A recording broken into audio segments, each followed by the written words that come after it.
Morning, everyone, and thank you for being with us at the Tuesday, November 17th, 2020 Montgomery County Council meeting. We have 3 different presentations this morning, and we're going to get started. The first one is a proclamation recognizing Bonnie Fogel's retirement from Imagination Stage by Council Members Albernaz, Councilmember Rice, and Councilmember Friedson. And if all of us could have been as someone that was a part of this, we all would be, because you certainly have been an person for Montgomery County and certainly for Imagination Stage, but for the rest of Montgomery County as well. And with that, I'm going to call on the 3 council members to please begin, because Council Members Albernaz's name starts with A. We're going to ask him to start. How does that sound? Thank you, Mr. President. I think Andrew's going to kick us off. We organized in order. I think it goes Andrew, followed by Councilmember Rice, and then I'll bring up the rear. So Councilmember Friedson. I appreciate that. It's I get the as the youngest and also a former person who participated in BAPA at White Flint Mall with Bonnie and her team, who's benefited from the incredible opportunities that she's provided so many young people and all of our dear friend. So excited to have you here with us. Wish we could be in person, but glad we can recognize you for such an extraordinary career and legacy and all the impact that you're making. And it is just such a privilege to be able to honor you, and especially somebody who is has played a role in my life, has played a role in so many lives of people who I know, people around me. My neighbor at Imagination Stage, just walking distance down the street, where I've been able to enjoy so many activities and shows and see the local talent, go with my nieces and nephews to appreciate it. 40 years of service to our young people, inspiring them with creativity, with opportunities, and making sure that children achieve what we teach them to believe, and you've taught them to believe so much. And it is just such an inspiration to so many.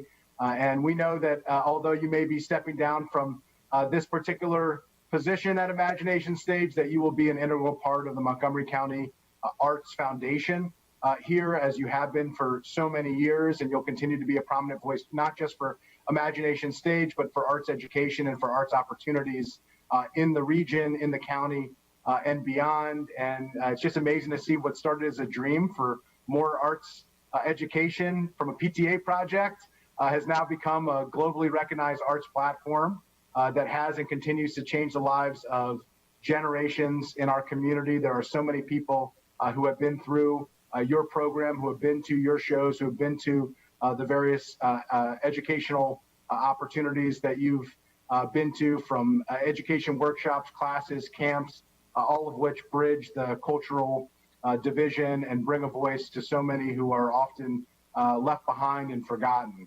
And by providing that safe and inclusive environment, young people are empowered to discover their voice and identity through performing arts and education, and to be able to experience professional theater, which is a huge opportunity for so many. So thank you for your dedication, your passion, your talent, and your friendship. It has been a true inspiration to me personally, and has been an amazing motivator for so many in the Montgomery County and regional arts community. So thank you so much. I'd like to turn to my colleague now. Well, thank you very much, Councilmember Friedson. And you're so right. We often get caught up in the acronyms. And so for those who don't know, Bethesda Academy of Performing Arts is what BAPA is. And it was designed around the youth in our community. And so as chair of the Education and Culture Committee, Bonnie, before we were doing it, you were doing it.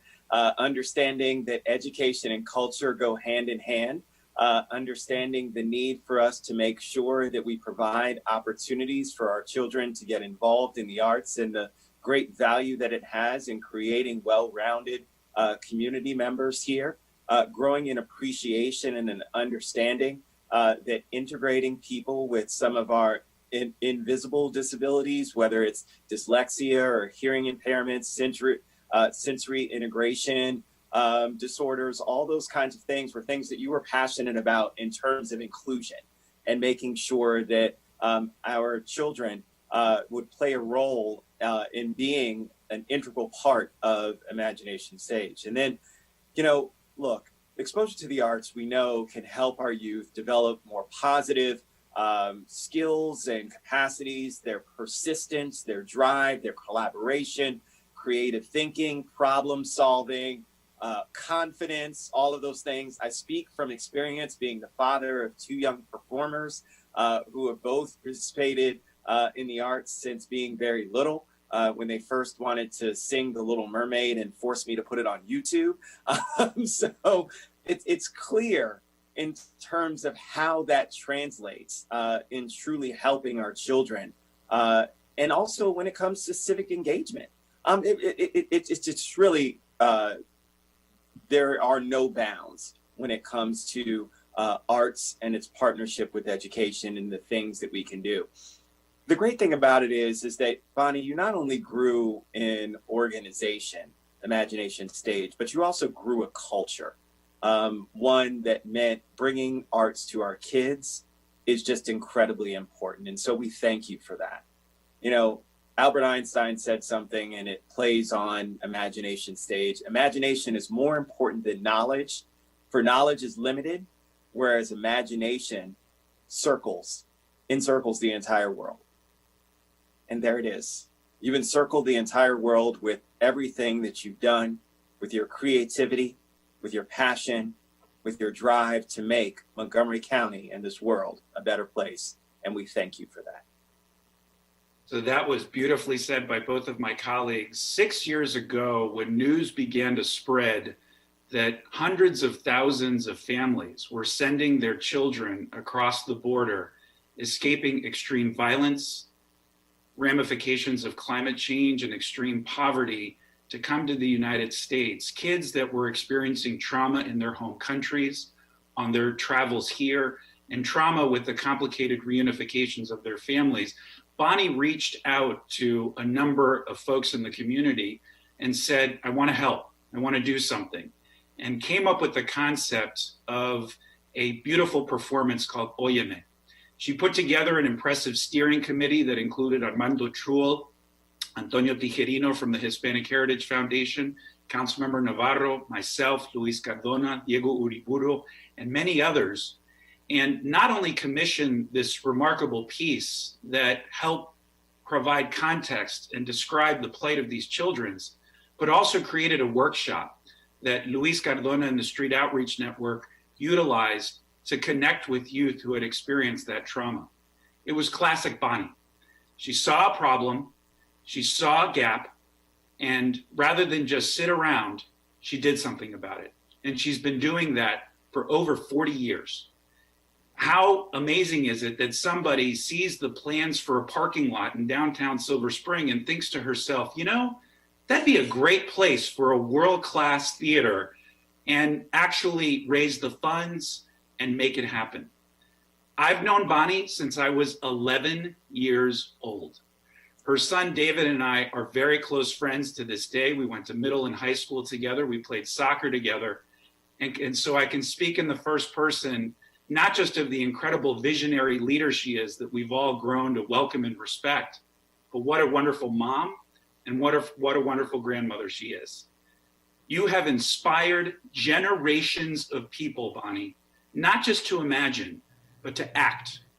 Not just to act, but to do. And I am proud to say I am one of those people. There are many of us that over the course of our day and weeks and months and years have what would Bonnie do moments, because you have been such an inspiration. And so it's an honor and privilege to have the opportunity to give this proclamation to you today. I wish it could be in person. And in true Bonnie fashion, when we reached out to her to let her know that she was going to be receiving this proclamation, she said, I'll accept it, but only on behalf of my staff and the volunteers and the kids we've served for so many years. And also in true Bonnie fashion, she said, Gabe, does that come with a grant or any support for Imagination Stage? She's a rock star on every level. We love you, Bonnie. I love you, Bonnie. And so we'd love for you to say a few words, and we will then read the proclamation. Gosh, thank you so very much. I hope I can quote you. I think that comes with the territory of being words spoken in the public. I'm certainly going to make sure my children hear it because they don't have any sense of my value. And maybe we can even use it for my funeral, which may not be so far off, right? At this point, thank you. These words were extraordinary. I can't thank you enough.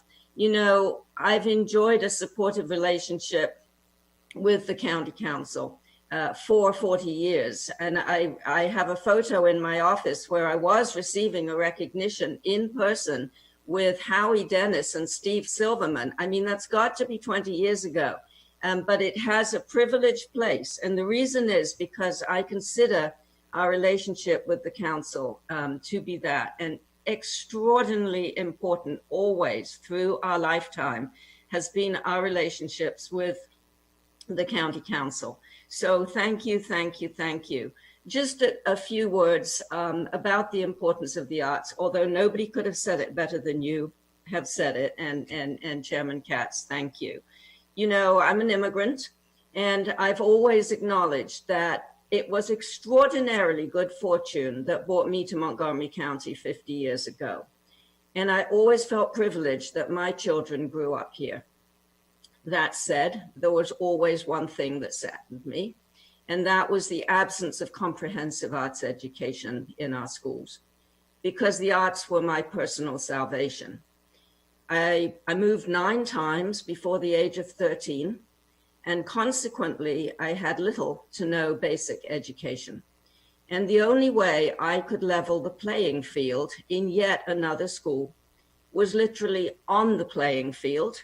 I was a super champion on the hockey field and by participation in arts activities, where I also ended up being a bit of a star. So for me and for so many others, the arts were one and are one of few avenues to success, which is why I created the Bethesda Academy of Performing Arts in 1979 for children, for all children, for whom every child needs imagination, creativity, and joy in their lives, but especially for those children who have a more difficult pathway, such as I had. And really now it's been 40 years, and I can't believe it myself, 40 years of bringing these gifts to our children. And yes, Gabe, you're absolutely right. I take very little credit for anything other than facilitating an extraordinary staff of associates. They are the vision and the power. And I recognize the families who valued what we offer, wise and resourceful board members, and the 4th most important leg is the public officials. You have always been the wind beneath our wings. So thank you, thank you, thank you. Now more than ever, our children need the resiliency that the arts can foster.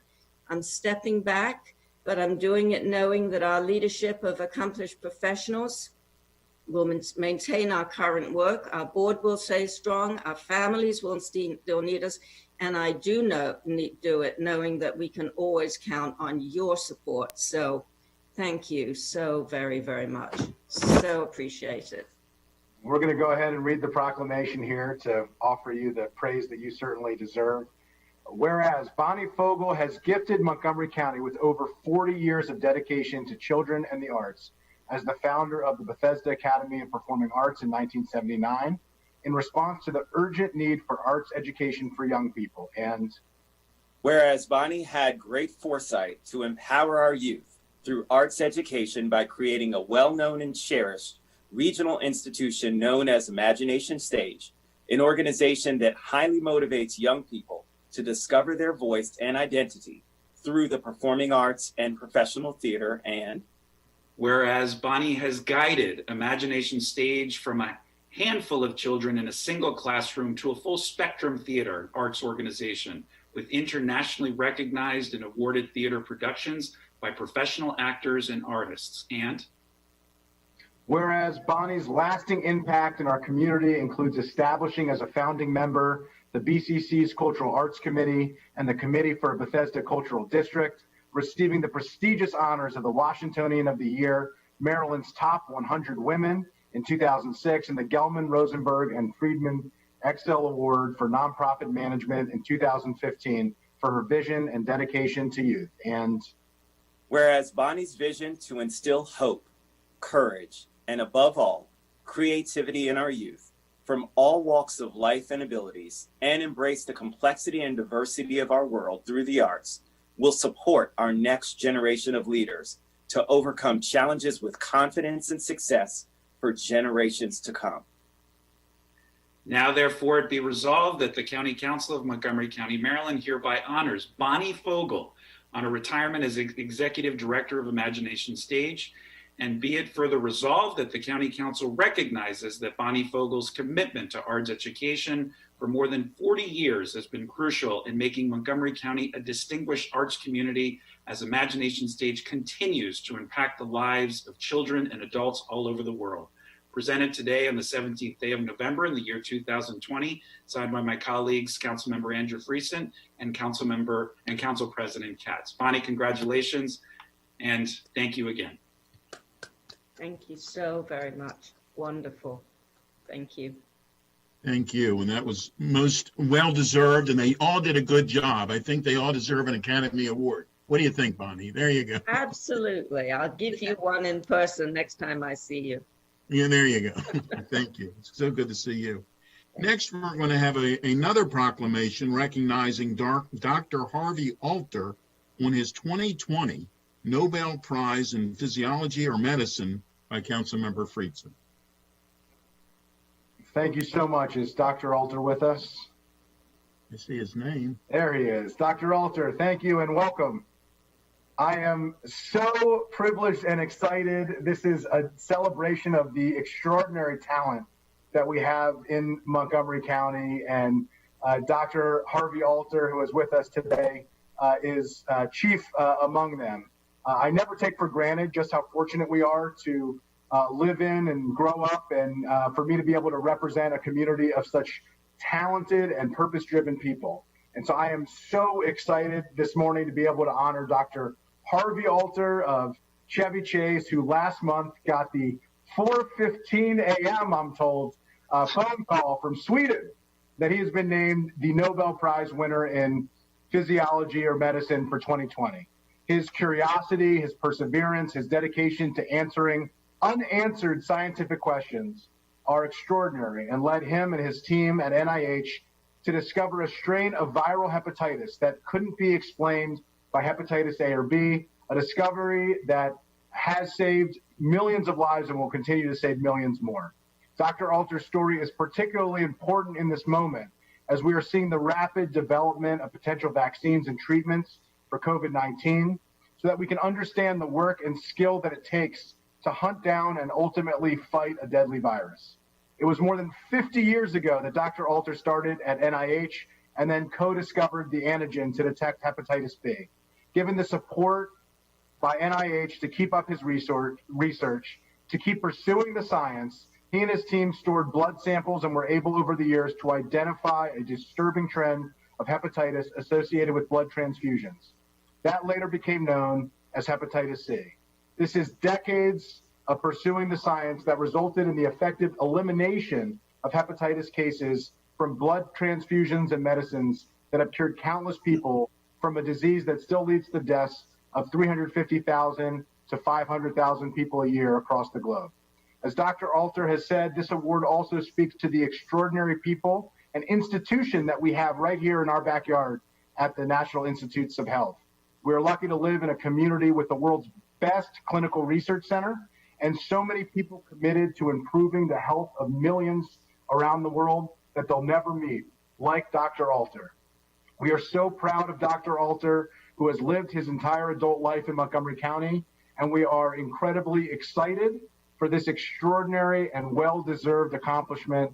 Dr. Alter, welcome. Thank you for bringing such great pride to our community, such great research to our world, and please, if you would like to say a few words. Thank you, Councilman Friesen. After hearing this session this morning. I wish I was Bonnie Fogel. She was an amazing woman, and I send my congratulations to her as well. My children and my grandchildren went to Imagination Stage, and so it's a great thing. For me, this proclamation is another surprise in a month that has been full of surprises, all pleasant surprises, but I'm very grateful. As Councilman Friedson said, I have lived almost my entire adult life in Montgomery County. I've had 3 houses, an apartment, and a condo, all in the county. My children went to public school here, both elementary and high school, and they've come out very well, so their education was excellent. And as mentioned, I've worked for 50 years in NIH, kind of the jewel, perhaps, of Bethesda and Montgomery County. Absolutely amazing hospital and research facility, the best in the world. And the county is to be congratulated for housing this remarkable, remarkable institution. And I owe everything to NIH. I could not have done any of what I did anywhere else. This was just a spectacular place. So I have made Montgomery County my home, my workplace, basically my life, and I wouldn't change any of it. It's been a remarkable and extremely rewarding experience, and a great place to live. Thank you so much. Thank you. Well, thank you. I can't say that I quite have a Nobel Prize to offer here on behalf of my colleagues in the County Council, but I will say that we didn't reach out at 4:15 a.m. and wake you up either. We called during regular business hours, so hopefully that counts for something. But here we go with your well-deserved proclamation. Whereas Dr. Harvey Alter joined the Clinical Center's Department of Transfusion Medicine as a senior investigator in 1969 and has spent more than 50 years at NIH, becoming chief of the Infectious Diseases Section and associate director of research in the Department of Transfusion Medicine at the NIH Clinical Center. And whereas Dr. Alter co-discovered the Australia antigen, a key to detecting hepatitis B virus, spearheaded a project at the Clinical Center that created a storehouse of blood samples used to uncover the causes and reduce the risk of transfusion-associated hepatitis, was elected to the Institute of Medicine, and that same year became the first NIH Clinical Center scientist elected to the National Academy of Sciences. And whereas Dr. Harvey Alter noticed a significant number of patients receiving blood transfusions still developed chronic hepatitis due to an unknown infectious agent. And as principal investigator, he and his team identified non-A, non-B hepatitis, now called hepatitis C. And whereas Dr. Harvey Alter's dedication, persistence, and creative approach to research on the occurrence of hepatitis in patients who had received blood transfusions has led to new diagnostics and medicines, which have virtually eliminated post-blood transfusion hepatitis cases and cured countless patients across the globe. And whereas Dr. Harvey Alter has been awarded the Nobel Prize in Medicine for his groundbreaking research in identifying hepatitis C, a major global health problem, which is now recognized worldwide for his accomplishments to further the medical community. Now, therefore, be it resolved that the County Council of Montgomery County, Maryland, hereby recognizes Dr. Harvey Alter on his 2020 Nobel Prize in Medicine, and be it further resolved that the County Council honors Dr. Alter's current and future achievements and life-changing contributions to the world through his research in medicine. Presented on the 17th day of November in the year 2020, signed by myself, Councilmember Andrew Friedson, District 1, and Council President Katz. Congratulations, Dr. Alter. Congratulations. Thank you so much. It's beautifully worded. I really appreciate that. I hope I'll get a copy of it. Yeah, absolutely. It's on its way. Okay. Well, thank you, Dr. Friedson. Thank you. I wish I could follow you as a doctor, but unfortunately. Yeah, well, Councilman Friedson. I can. Thank you so much. Really appreciate it. Thank you. Thank you. And our final proclamation this morning is a proclamation honoring Transgender Remembrance Day by Councilmember Glass. Well, thank you very much, Mr. President.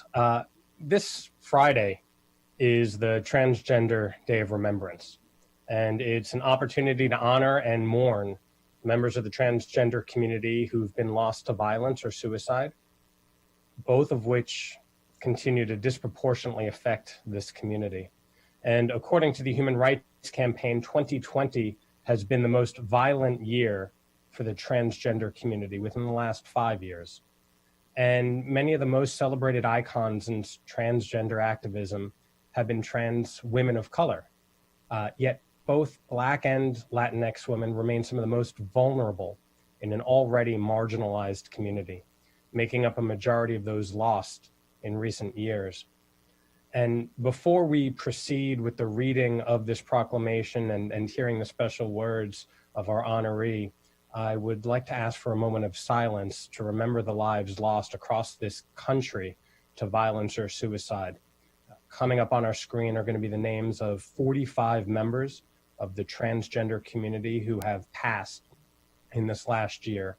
But what is not listed are the many more whose true names and identities were incorrectly reported upon death.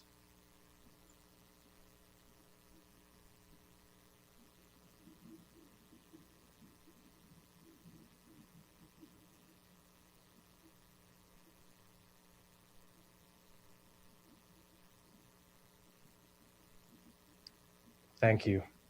And so receiving this proclamation today is one of our own MCPS students, Ruben Pegas, who is founder of the Black Kid Speaks movement. And Ruben, if you'd like to say a few words, then I'll read the proclamation.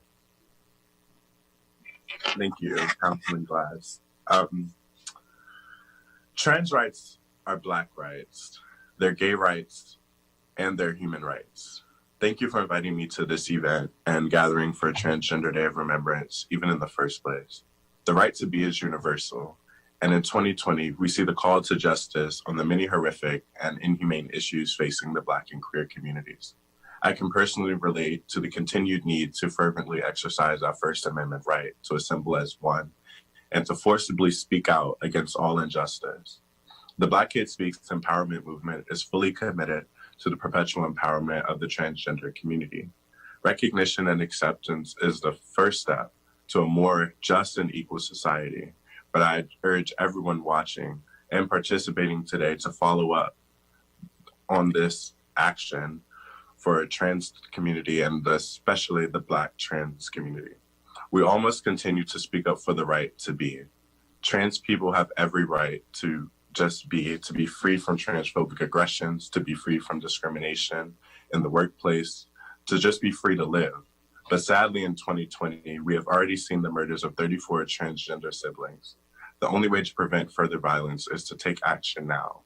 We exist, Black, gay, brown, and trans, and join us in the street at demonstrations, at mutual aid events, and in demanding that our elected officials pass legislation to protect the trans community. As we will continue to be, Rita Heister just wanted to be. Her brutal murder in 1998 sparked this movement, the Transgender Day of Remembrance, and I'm honored to receive this proclamation in her name. And I pay great respect to the memories of Rita Hester and all who have fallen while simply wanting to be. Thank you, Council Member. Well, thank you very much, Ruben, for those beautiful words. And, my colleagues and I and all of us here in Montgomery County government and leadership want to create a community where you and everyone here in our community feel safe to live as who you are and to be free with your own personal expression. And so thank you for speaking up and being a leader within MCPS and within our community as well. And so with that, I'm going to read the proclamation. Whereas Transgender Day of Remembrance began in 1999 by transgender activist Gwendolyn Ann Smith in memory of Rita Hester, a transgender woman who was killed in 1998.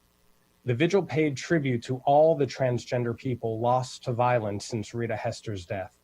Today, we continue this tradition. And whereas non-binary and transgender residents are an active and integral part of the Montgomery County community, but continue to face marginalization, discrimination, and violence. And whereas 2020 has been the most violent year against transgender and non-binary individuals, with 45 lives lost in the United States through violence or suicide, with the majority of these individuals being Black and Latinx trans women. And whereas Montgomery County pauses today to remember these individuals and reestablish its commitment to dismantling transphobia, misogyny, racism, and xenophobia, and creating a safer home for all transgender and non-binary individuals. We honor the work and activism of trans individuals and wish for their well-being and safety. Now, therefore, be it resolved that the County Council of Montgomery County, Maryland, hereby recognizes November 20th, 2020 as Transgender Day of Remembrance and affirms Montgomery County's commitment to the lives of non-binary and transgender residents. Presented on this, the 17th day of November in the year 2020, signed by myself and Council President Sidney Katz. So, Ruben, thank you again for your activism, engagement, speaking up, and living life as you are. Thank you so much. I appreciate it. Thank you, Ruben, and thank you, Councilmember Glass. And we too applaud you as well. So I don't know if you can see everybody on the screen with this with their Zoom calls anymore, but we all certainly thank you and applaud you. I appreciate it. Thank you, President. And with that, we are going to go to our general business. Madam Clerk, do we have any changes to our, do we have any announcements, changes to the agenda or petitions? Yes, good morning, Mr. President and council members. We have an addendum number 2 on the consent calendar for F. The council has added introduction, special appropriation to the county government's FY21 operating budget, Department of Health and Human Services, $312,455 for children, youth, and family services, therapeutic recreation services for school-aged youth, source of funds, general fund reserves. Public hearing is scheduled for December 1, 2020 at 1:30 p.m.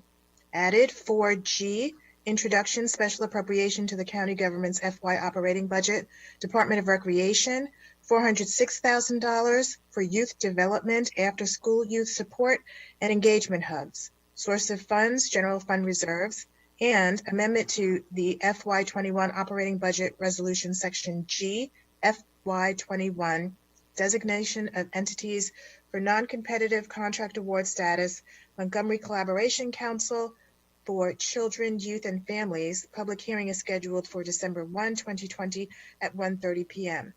Added for H, introduction, special appropriation to Montgomery County Public Schools FY21 operating budget, $750,000 for restorative justice training for school staff.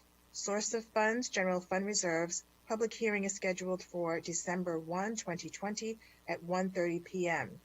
Added for I, introduction action, resolution to amend resolution 19-557, COVID-19 Human Services and Community Assistance Non-Departmental Account, COVID-19 Response, Rental Assistance and Eviction, and Homelessness Prevention. Added 5A.1 to the council sitting as Board of Health, discussion MSDE rejection of waiver request for relaxed childcare teacher-child ratios. Added at 11:45, legislative session day 35, 6A, introduction of bills, Bill 4520, police, community policing data, lead sponsors, council members Juwanto, Katz, Hucker, and Albanaz. Public hearing is scheduled for December 8, 2020 at 1:30 p.m. Added 6B, Bill 4620, Police School Resource Officers Prohibited. Lead sponsors, council members Juwanto and Reamer. Public hearing is scheduled for January 12, 2020 2021 at 7:30 p.m. You also have announcements. Announcement number 1, the council is seeking applicants for a vacancy on the county's Charter Review Commission. The deadline to apply is Wednesday, November 25th at 5 p.m. Another announcement, the council is seeking applicants for a partial term on the Merit System Protection Board. The deadline to apply is Friday, November 27th, 2020 at 5 p.m. In addition, the council has received a petition, the following petition from residents of Montgomery County supporting Bill 39-20, Taxation Recordation Tax Amendments. That is all, Mr. President. Thank you very much. The minutes have been distributed for October 6, 2020 and October 13th, 2020. And unless there are any corrections, they will be approved as received. Next, we're going to move to our consent calendar, and we need a motion for it, please. So moved. It was moved by Councilmember Rice, seconded by Councilmember Jawando. And with that, we're going to turn to Councilmember Jawando, please. Thank you, Mr. President, and good morning. And thank you to my colleagues for all those really wonderful proclamations. That was a great way to start the day. We have another really important consent calendar as we continue to have during COVID. I just want to speak to a couple of items that were added and were just kind of listed by Ms. Singleton, our great clerk. We know that our students and their families are facing difficult times during COVID. We know that their mental health is among some of the most paramount issues. There's not a town hall or a session that we're on where we don't hear about the impact mental health is having on our students and our families, all segments of our population. We also know that when our students go back to school, which will happen, and hopefully it'll happen sometime in the new year, that those strains and rigors are going to be even more exacerbated. And I'm really proud that this council has taken actions to address that and to invest in supports for some of our great partners like EveryMind and the like. We also know that just like we're seeing rises in domestic violence and other things, that as students adjust back, there's going to be issues that they're dealing with that could lead to disciplinary situations. And we already have a significant challenge with disparate school discipline and arrests. And this funding in items F, G, and H is addressed at that part of the problem. We'll talk later about the legislation that Councilmember Reamer and I are introducing related to SROs, but these investments, I think we all will agree on, I hope, no matter what. And this will invest in things that we believe are more effective solutions to disciplinary issues and help reduce, in a research-based way, challenges our student population has. So this will invest in restorative justice training and therapeutic services. And we're going, you heard the amounts, $750 for restorative justice training for school staff. This will help ramp up and really get all of our adults that are interacting with students, all of our educators and staff in the school building trained on restorative justice, which focuses not on punishment, but on making everyone in the situation when something does go wrong and something does happen whole and seeking to restore those individuals. And the school system has made a commitment to this, but this will help them ramp it up at a time when I think we significantly need them to do it and get more people trained more quickly. We also are going to be providing $312,000 to therapeutic recreational services. We know that getting active, interacting with peers in a therapeutic setting is another research-based way to reduce discipline and to support student mental health. And then another $406,000 to support a great program through our Collaboration Council for after-school programs for some of our most at-risk and disconnected youth.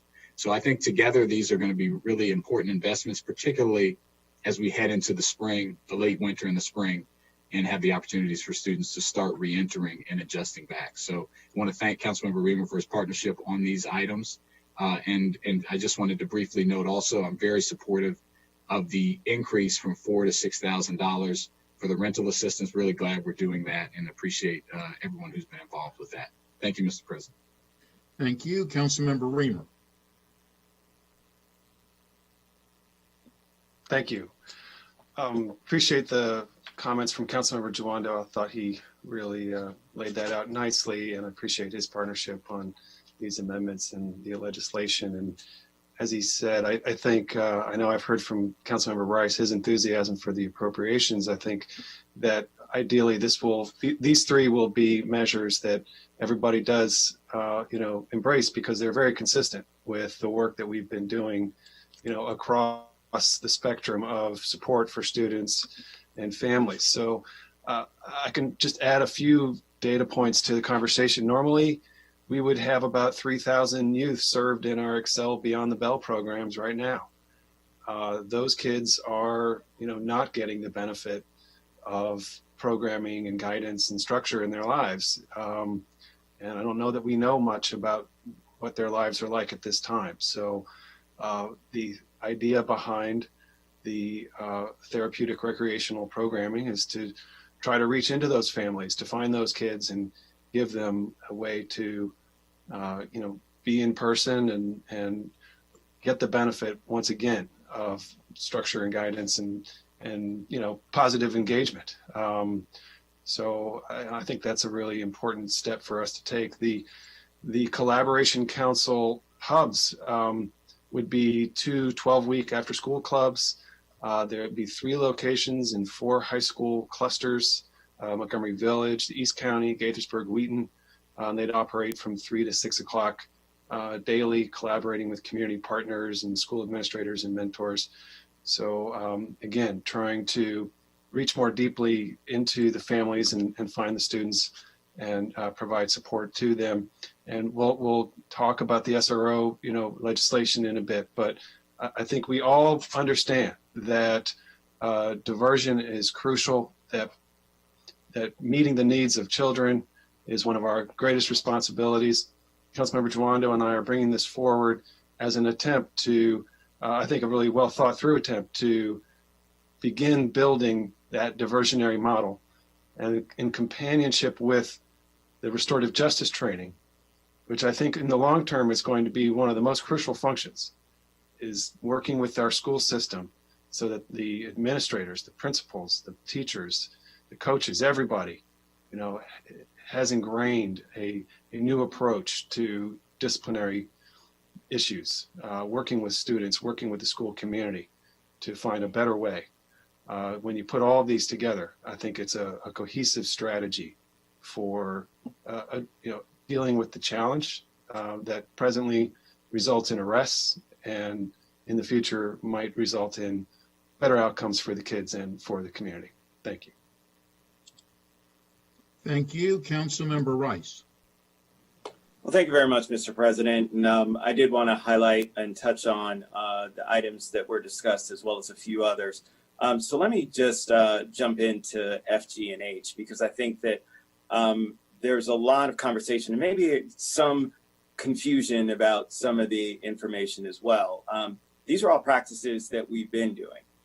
When it comes to restorative justice, and I'm all for increasing, it was Councilmember Reamer, I think, who said that, we're embarking on something new. It actually was the 3 years that I spent on the current commission. We ensured that not only for Montgomery County, but every school within the state of Maryland would have these standardized restorative justice practices. But the school system itself has been talking about this for a very long time and has funded it internally to make sure that that happens. I do support absolutely us encouraging them to continue on that track of doing more when it comes to restorative justice. But I just want to level set that they've already been doing this and certainly continue to need to do more in terms of training, just as we do for all the other trainings that are given to Montgomery County Public School employees, teachers, staff, administrators, because it's incredibly important.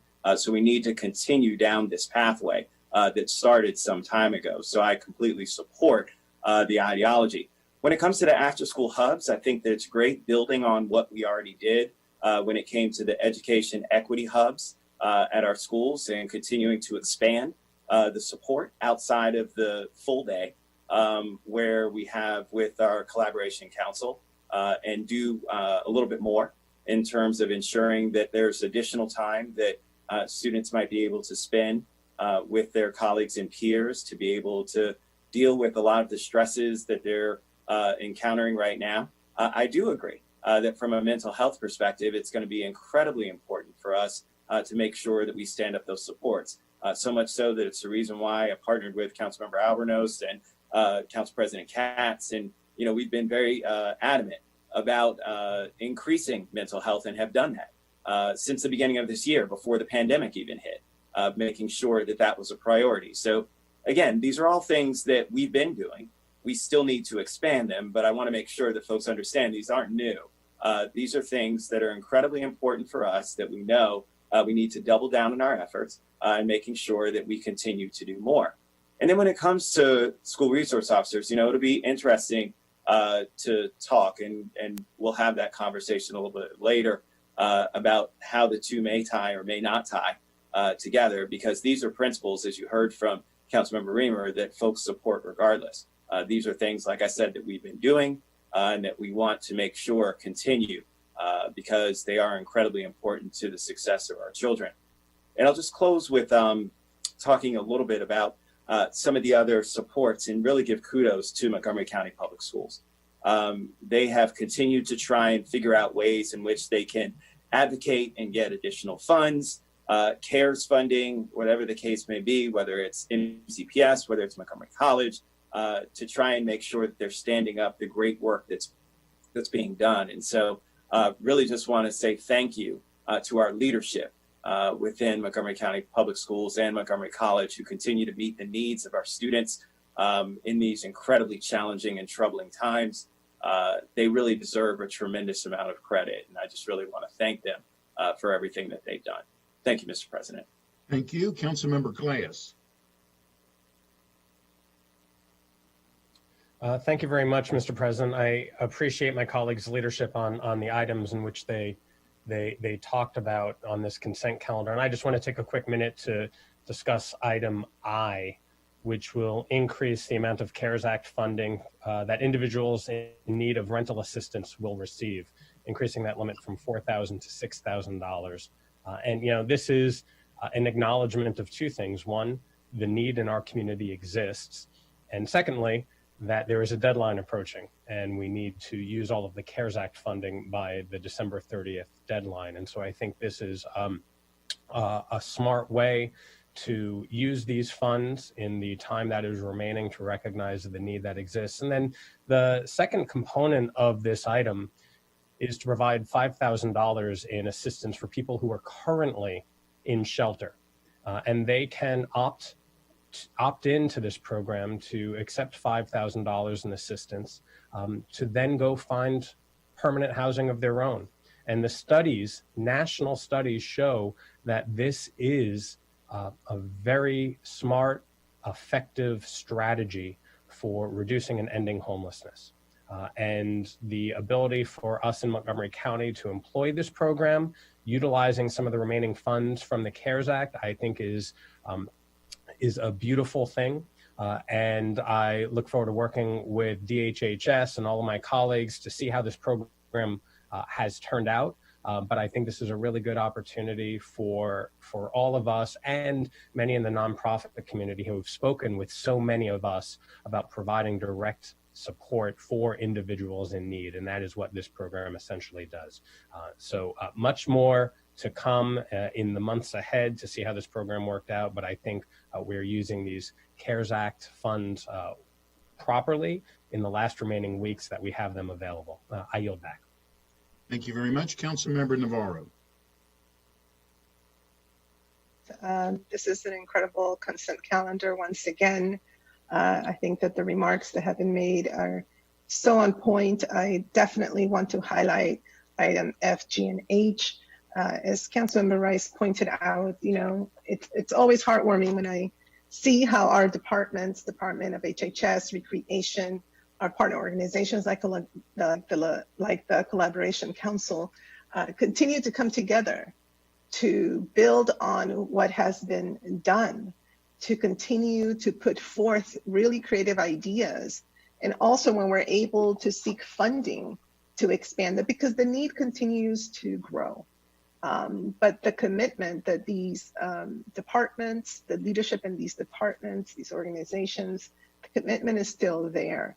And it is important to remember that this is a county that doesn't lack a lot of efforts, initiatives, and extraordinary creative ways to serve our youth, all our youth.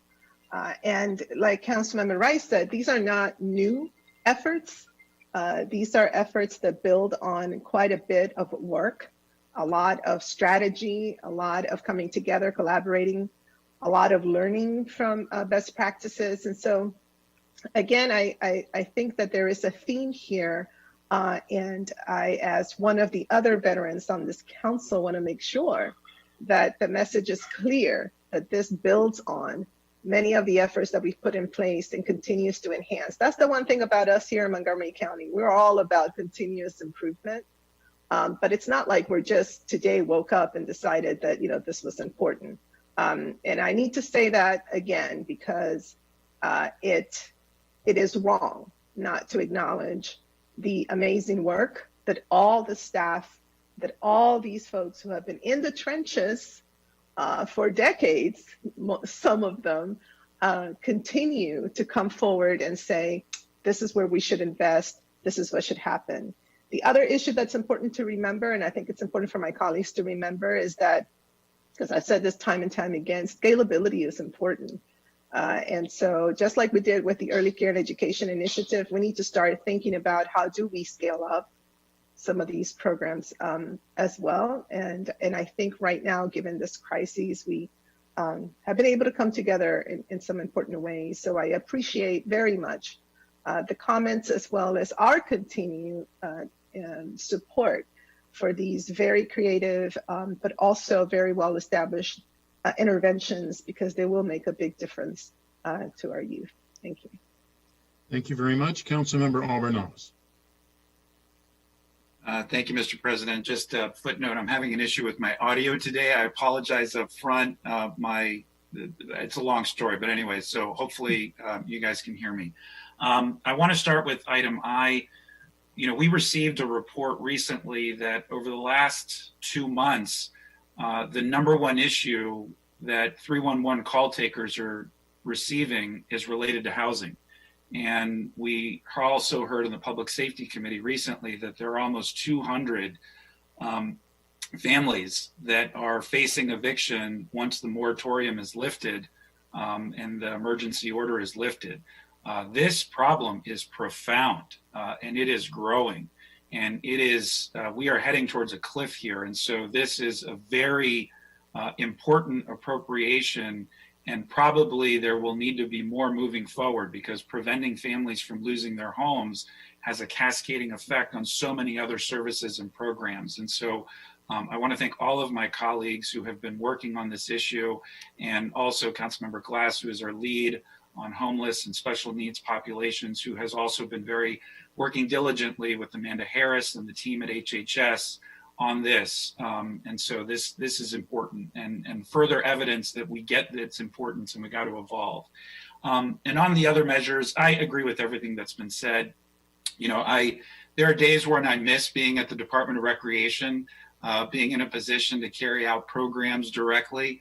But then there are days like today where I appreciate the opportunity to be in a position to appropriate funds to give the frontline staff that have been working on these issues, people like Luis Cardona, people like Elijah Wheeler, people in our community that really get it, that roll up in their sleeves, and their staff are engaged every day with their youth and need additional tools in the toolbox, need additional resources to expand on the incredible efforts that have been underway now for a number of years. And so we're all keeping our fingers crossed that there will be more federal funding in the near future. Clearly, my colleagues have all committed that this is a priority, and it's absolutely appropriate for us to draw down from reserve general funds for this effort, because as was eloquently noted by my colleagues, Council Members Jawando and Reamer, This is a huge challenge, and really a drop in the bucket when you consider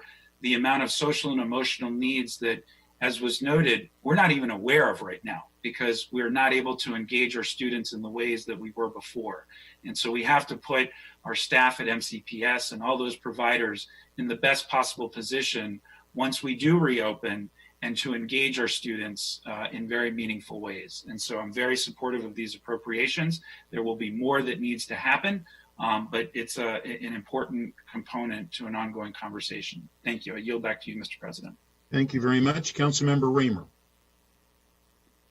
Thanks. I just wanted to also comment on the housing appropriations, particularly the very innovative approach for providing a $5,000 grant to exit homelessness, as Councilmember Glass described. The county has been a leader on homelessness policy in recent years, getting to functional zero with veterans, families. It's been one of our, I think, success stories. The approach of providing a lump sum to exit homelessness was indeed, tried in, I think it was Vancouver, maybe, and it worked. It worked. And if we can provide a lump sum to someone and then not have to provide very expensive services throughout the rest of the year, from a fiscal point of view, it's, I'm sure, a significant win. But more importantly, it's giving someone the tools that they need to get their lives in order, and to rely upon themselves rather than county services. So I know that we'll be watching this closely, and I don't know how many other jurisdictions may be also trying this at this time, but I really want to thank HHS and Amanda Harris and the whole team working on homelessness issues together for bringing this to us. And thank you, Councilmember Glass, for your continued focus on this issue. It's so important to us, and I'm really hopeful about what this will achieve. Thanks. Thank you. And I too want to say that there's not one thing on this consent agenda that anyone should be in disagreement with. This consent agenda truly does change lives, and it truly is the right thing to do. We've all talked about, and I'm not going to repeat it, but F, G, H, and I, but we can start with the letter A, because each one of these is the right thing to do, and it's the right way to do it. So with that, we have a motion by Councilmember Rice. We have a second by Councilmember Juando that we approve our consent calendar. All those in favor, please raise your hand. And that is unanimous. Thank you very much. Next, we are going to be sitting as the Board of Health. And as always, we're welcoming Dr. Stoddard and Dr. Gales. I don't know who else we're welcoming at this point. I can't say I see Dr. Gales. I do want to, we're going to hold people to the 5-minute rule, because as always, we know that they're under a time constraint as well. But Dr. Gales, we and Dr. Stoddard, as part of your discussion, we have added the MSDE rejection of the waiver request for the relaxed child care teacher-child ratios. And I know that you're certainly working on that, and I know that you're certainly aware of it. But if you could please let us know what you're suggesting and how you're suggesting it as part of this update, we would appreciate that as well. And with that, I'm assuming, Dr. Gales, you were going to go first. Good morning, everybody. I'm happy to be here. I'll try to keep this very succinct. And I know that we have a couple of representatives from our Children, Youth, and Families team here that will be able to also address questions related to the child care ratios, both in terms of the parameters of the program as it stands, as well as any pertinent updates. And I'll try to provide some insights about the waiver as well. Just briefly, in terms of where we stand related to COVID cases, this morning it was reported that we have 2,149 cases across the state, which represents the second highest daily total throughout the pandemic. The highest total throughout the pandemic was on Saturday, when we had over 2,300 cases. The average positivity for the state has increased to 6.9%, and the average case rate for the entire state is now 29 cases per 100,000 residents. All 24 jurisdictions have case rates now above 10 cases per 100,000. 18 jurisdictions have case rates that are above 20 cases per 100,000, and 6 jurisdictions have case rates above 30 cases per 100,000, including Allegheny County, which actually has a case rate this morning of an average of 110.6 cases per 100,000, based upon the updates. Now, as it relates specifically to Montgomery County, today we have a daily total of 361 cases reported. Our test positivity is at 5.4%, and our cases are 22.6 per 100,000. Of note with the test positivity, one of the things that is actually helping with that measure, and you don't see it increase as much as the others, is the fact that our testing apparatus is very strong here in the county, and we're testing lots of people. We're now averaging, just from the county-sponsored sites, anywhere between 1,500 and 1,800 tests a day. And as we previously talked about, as a collective county, we have reached or close to suppressive level testing per the different public health algorithms. When we talk about our R0 value, our R0 value has, as of this morning, is 1.36, I believe. And in addition to that, a couple of the other numbers that had not increased as much in our last conversation relates to hospitalization. So when we look at hospitalization utilization is increasing, in particular looking at acute bed usage, ICU bed usage, and emergency room visits for those who have COVID-like illnesses showing up to our emergency rooms. Additionally, when we look at our overall numbers for the county, 27 of our 45 zip codes have case rates greater than 20 cases per 100,000. So I put that out there because I want folks at home to understand the seriousness of where we stand. We continue to get emails, and it's the privilege of everybody, but we continue to get emails about nuances about the different restrictions that are put into place. I cannot emphasize enough the seriousness of where we stand in terms of the numbers and in terms of the potential actions that may need to be taken to curb the continued and sustained increase in cases that we're seeing right now.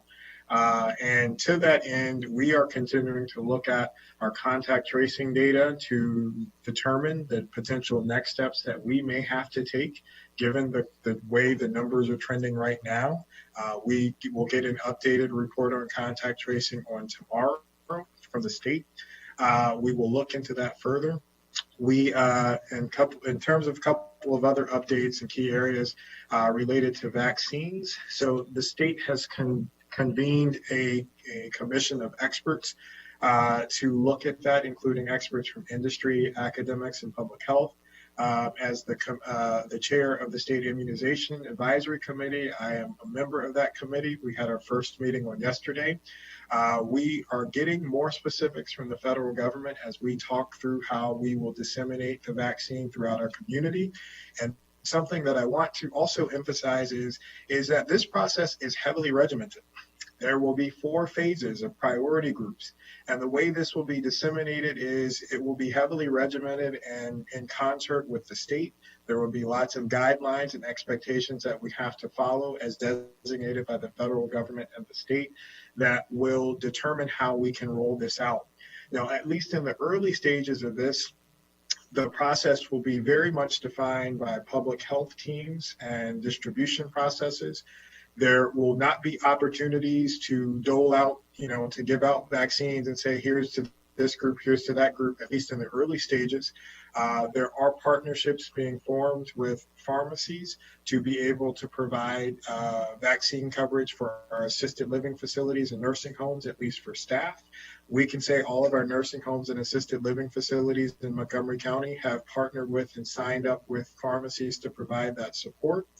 And again, we're continuing to work with the state and our regional partners on larger distribution strategies. Now, we are working on pulling together different task force for different areas and components of the distribution process. And one of the key areas where we will need the community's support the most at different organizations is around education and outreach to, one, dispel rumors and myths about vaccines in general, but to make sure that folks are educated and understand the importance of why these vaccines are needed and necessary.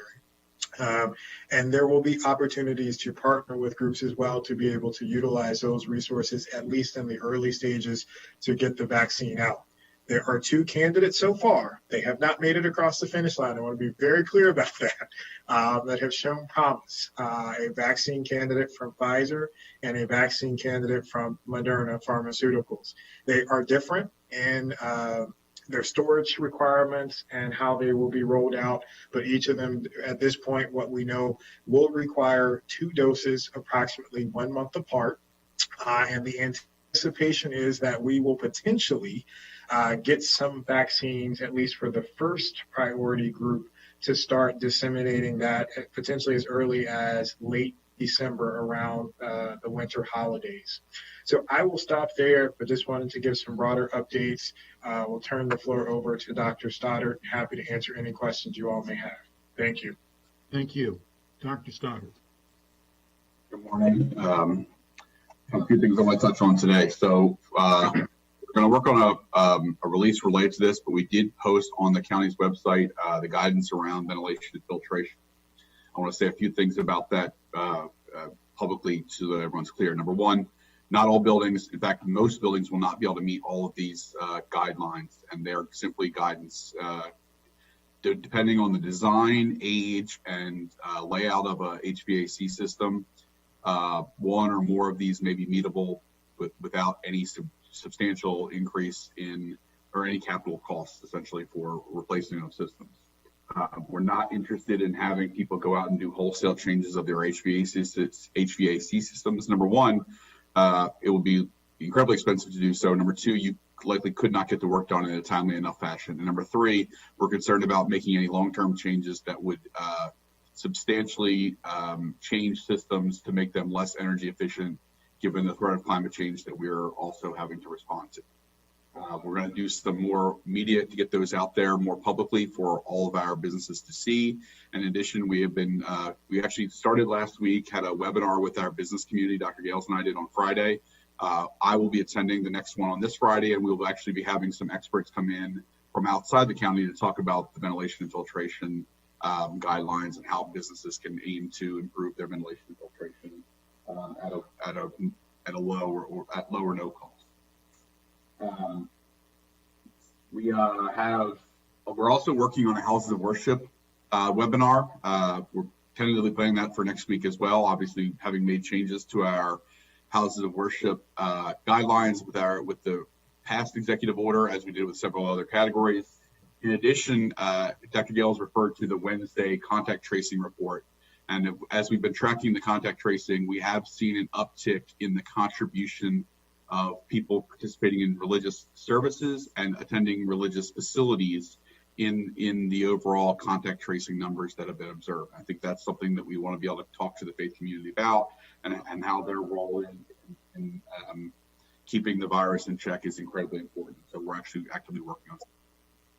One of the other big areas of emphasis in our enforcement side, and we are going to be pulling in some additional inspectors from various agencies within county government to assist surge in enforcement, is number one, we're going to have a meeting with our construction site managers. I'm already coordinating with Department of Permitting Services to coordinate a meeting with our construction site managers, because we know that those frontline workers have been viewed as essential from the beginning of the event, but we also know that they are, by being essential, they're being put at adverse risk. We want to make sure that we're working with construction companies to be making those work sites as safe as possible. In addition, and we talked about this a bit before, an emphasis around the big box stores is going to be coming as well in enforcement and in education, because we do know that while grocery stores and some other major retailers are important cogs in keeping the community running, they bear a significant responsibility in making sure that their locations are safe and accessible for the public as well. We have had to do some interventions to keep the numbers in check. Obviously, those are large buildings and can typically have a fair number of people in them, but there is a limit to that as well, and we want to make sure that that is enforced as well. This past weekend in our enforcement, we only had to issue one warning. We visited, about 25 different locations across the county, including the 3 streeteries, and we made, some observations in visiting those locations, but generally things were being done at a relatively safe level. And then our next community recovery advisory group meeting is actually on, it's tomorrow, Wednesday night, the 18th. We're going to talk about some of the innovations that we've undertaken during COVID-19 in the way county government delivers services, and talk to our community representatives about those things and what are the things they'd like to see us innovate in. So, those are all the things I have to address. I will note one thing, and this came up for those who were on our morning call this morning. Joni Mena from HHS, who is part of the contact tracing team, did share a few key things that they are seeing in the surge in contact tracing. And I believe it was yesterday they had 61 investigations that involve either child care facilities or private schools. And so just as a reminder that is an ongoing issue that we face, and frankly has been, it's not disproportionately larger than the other things, but it is a surge that we are seeing, just as we are seeing across the board in cases and other things like that. So just wanted to share that, and obviously have to take questions. Thank you. I did want you, and whoever is going to bring it up, please, but about the waiver rejection for childcare, who is going to discuss that and what our next steps are and what we can be doing? Sure. So I actually was writing down a note to realize I forgot to address that. So the waiver that the council president is referring to is that for those folks at home is the state put in capacity limits for child care facilities throughout the pandemic. They were allowed to continue to operate, but due to different levels of community transmission, the state put in different requirements and capacity limits for operation. And we moved along with the state, and we were actually in phase 2 through most of the pandemic. And phase 2 is at operating at 50% capacity. Now, several weeks ago, the state made a decision to relax the capacity requirements and go back to full capacity. We at that time did not support doing that due to the levels of community transmission at that time, and as a result, during that time, we made the recommendation to not move past phase 2 to go back to the original capacity. The state put in a requirement that at the end of the month, effective at the end of the month, there are certain ratios, teacher to student ratios, that the child care facilities had to follow. That is easier to absorb when you have a higher number of students, not students, but children coming into your facility. And then if you have a smaller number of folks. So if you only can, if you're operating at 50% capacity and you increase the number of staff that have to be there, that decreases the number of students effectively who can come in and use those resources. Now, since then, we filed a waiver request from MSDE as a jurisdiction, requesting that because we, as the governor has laid out, each jurisdiction has the opportunity to make comments and make those decisions, and requested a waiver from that requirement. We were denied that request by MSDE and received that on late Friday, I believe. And since then, since that determination related to capacity was made, we have seen what the case numbers have looked like in the state. Our local numbers have doubled and in some days tripled from where we were when that determination was made. And the state numbers have increased, not exponentially, but have increased significantly as well. So as a result, I know that there is, the county executive is working on a letter in response to that, again, to request consideration for that waiver. In a separate action, we, in our health officers' conversations with MDH, I pointedly asked on yesterday, will the state consider changing those capacity limits due to the significant increase in cases? Which is why they put the capacity limits in place in the first place, as a response to community transmission levels. So that's where we currently stand. I know we have representatives from the group as well, from CYF, the team that works with the child care facilities, and we will continue to have conversations to look at some alternatives. But I want to be very clear. Again, the recommendation to stay at phase 2 was informed by high levels of community transmission, And when that determination was made, the numbers have gotten even more significantly worse. And to Dr. Stoddard's point, we have had active investigations in a number of child care facilities. I do recognize that there were some facilities who testified approximately a week ago who have not had instances in their places. That has not been the universal experience across the board.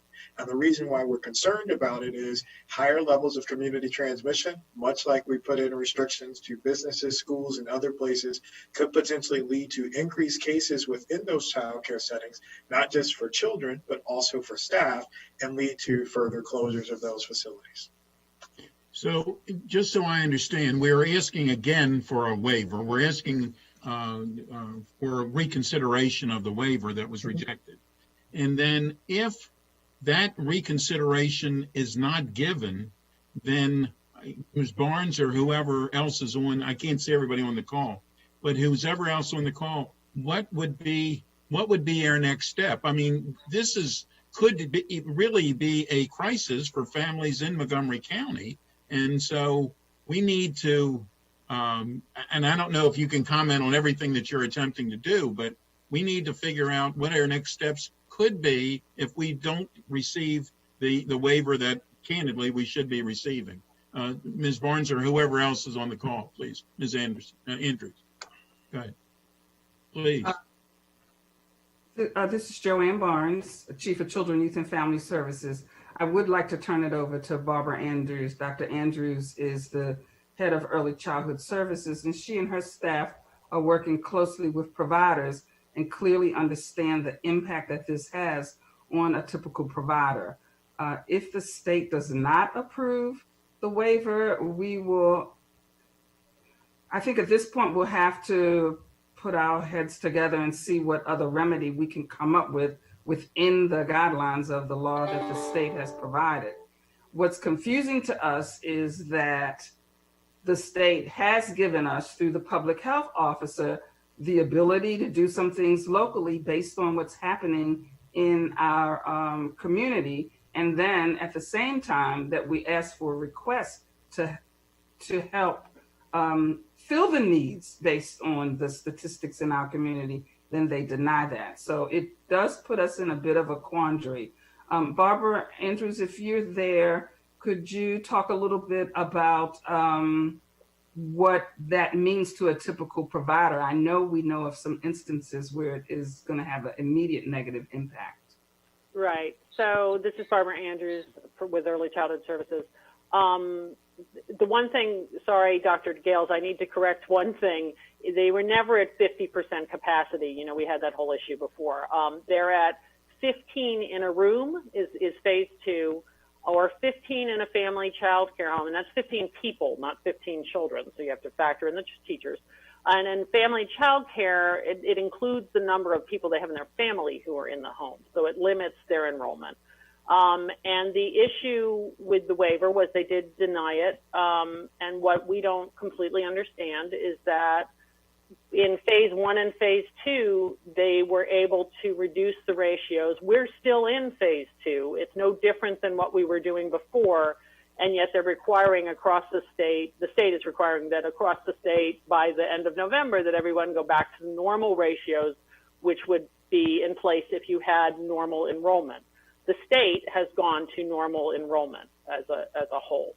And so that's where we are. In terms of child care programs, we know a couple of different things. There are programs that have the infrastructure to have that additional teacher in the classroom, but that's not a lot of programs. Some have had additional teachers in the classroom anyway, because that's the way they operate their programs.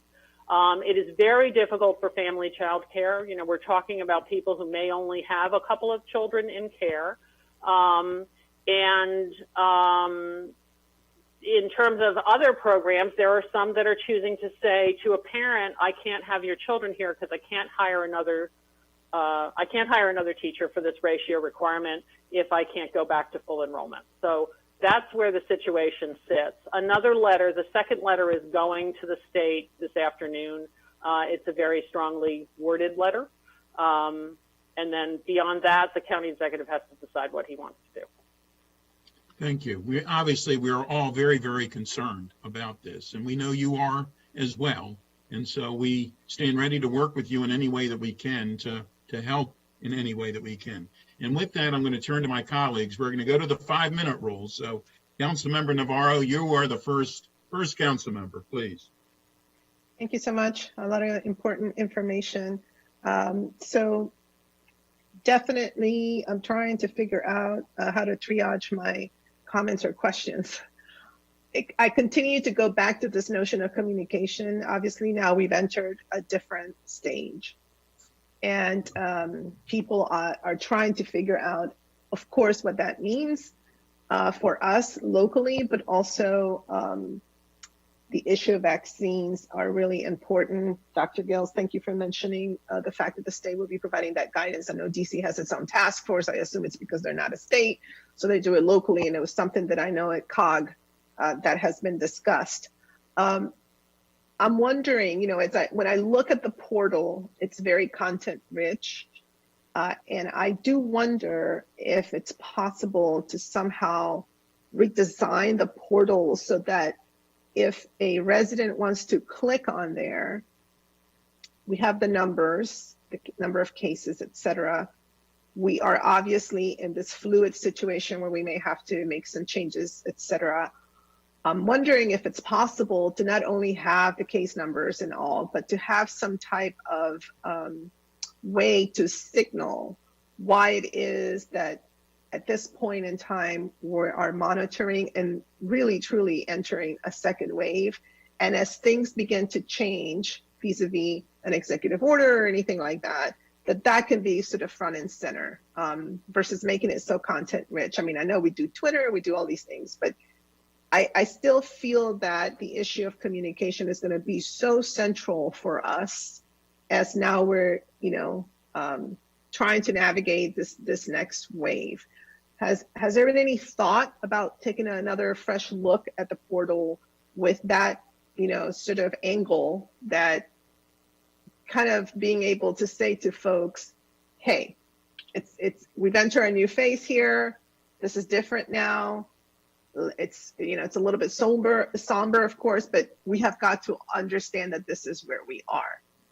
Has there been any conversation about that? Because I think it would make it a little easier for everyone to get everybody on that sort of mindset.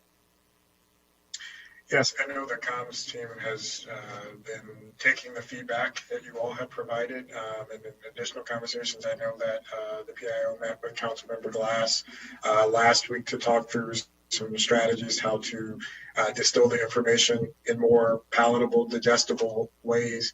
And I think it's an ongoing task. So I don't handle that piece, but I know that they're working through that.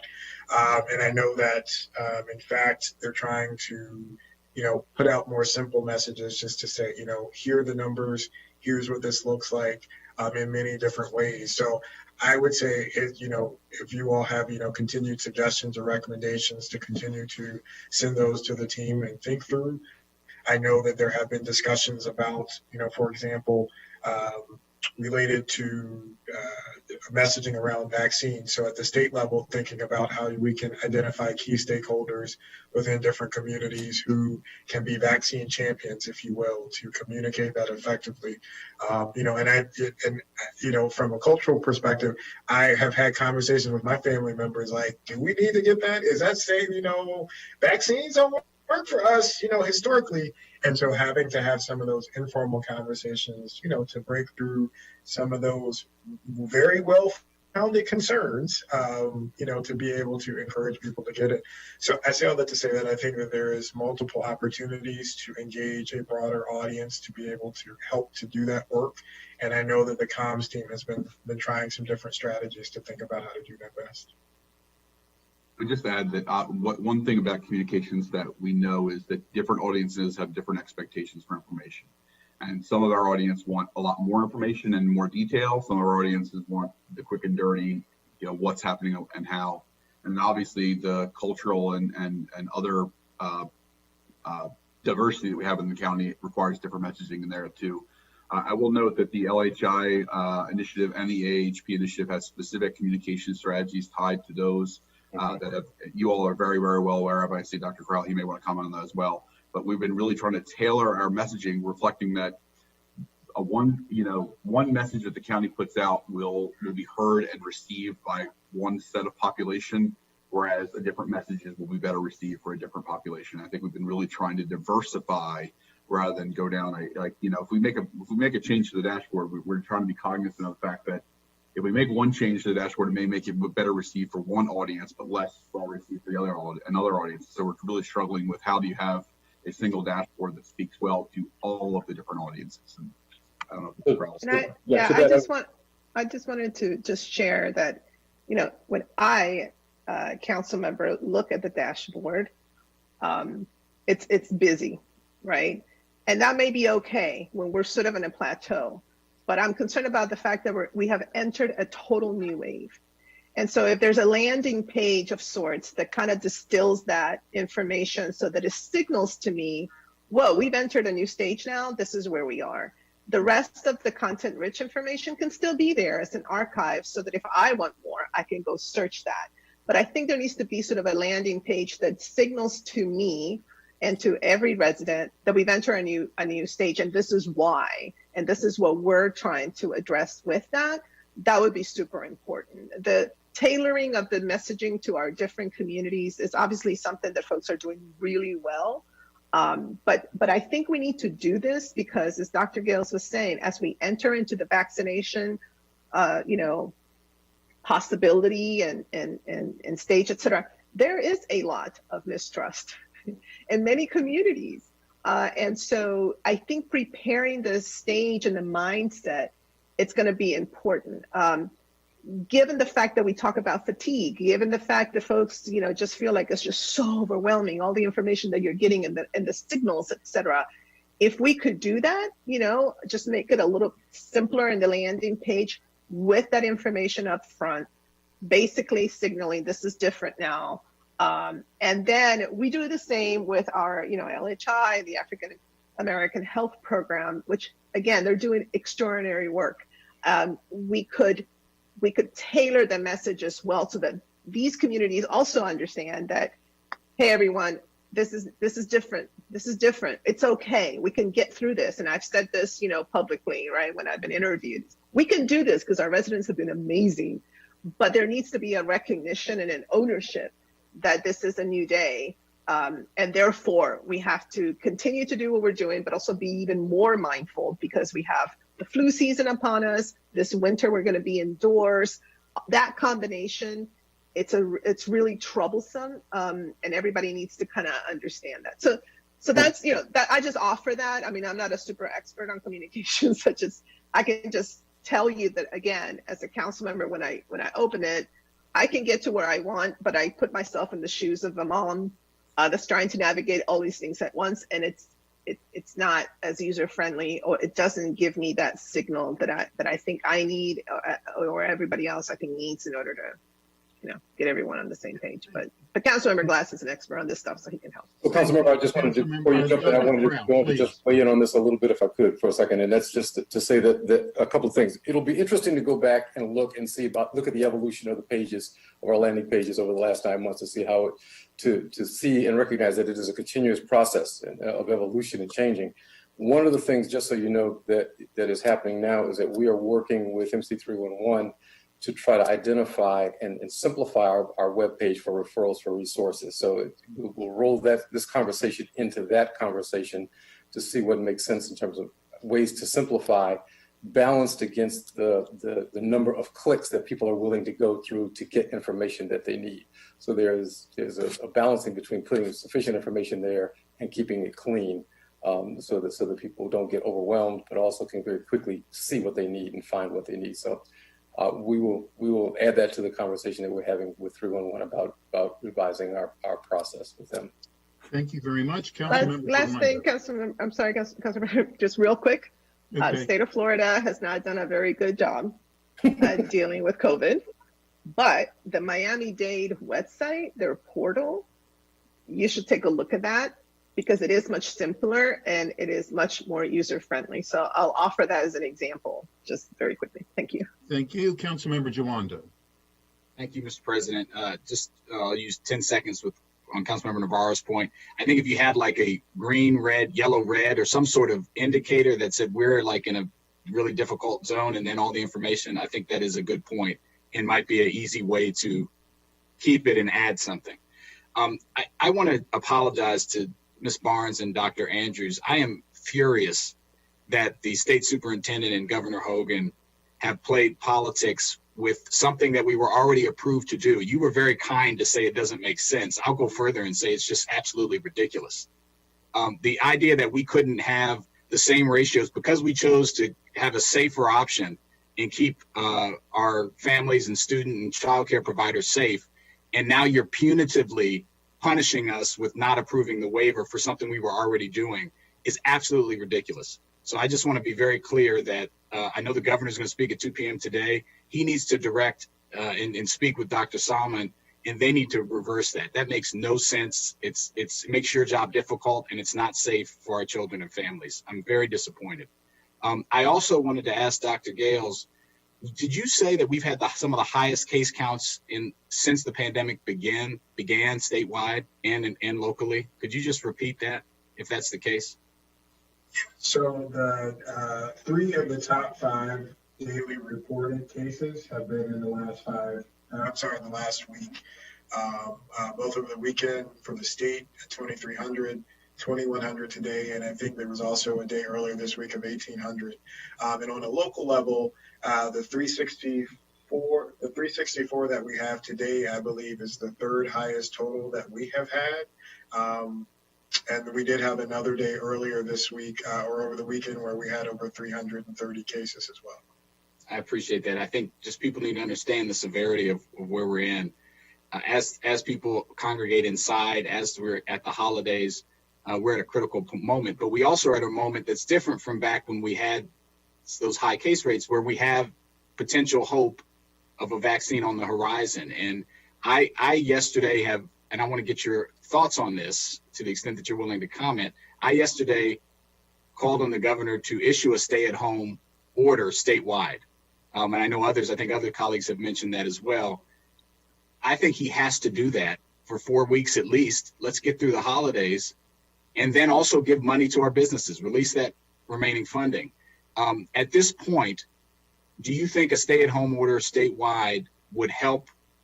Additionally, mask order or any other things, curious what you think, would help limit the spread at this critical time as we head into the holidays with some of the highest case rates that we've had throughout the entire pandemic? Well, I think it's one thing to observe too is what's different about the case numbers we're seeing right now is we're seeing the highest numbers that we've seen through the pandemic, and we're open. When we were seeing comparable levels like this back in the spring, everything was closed down.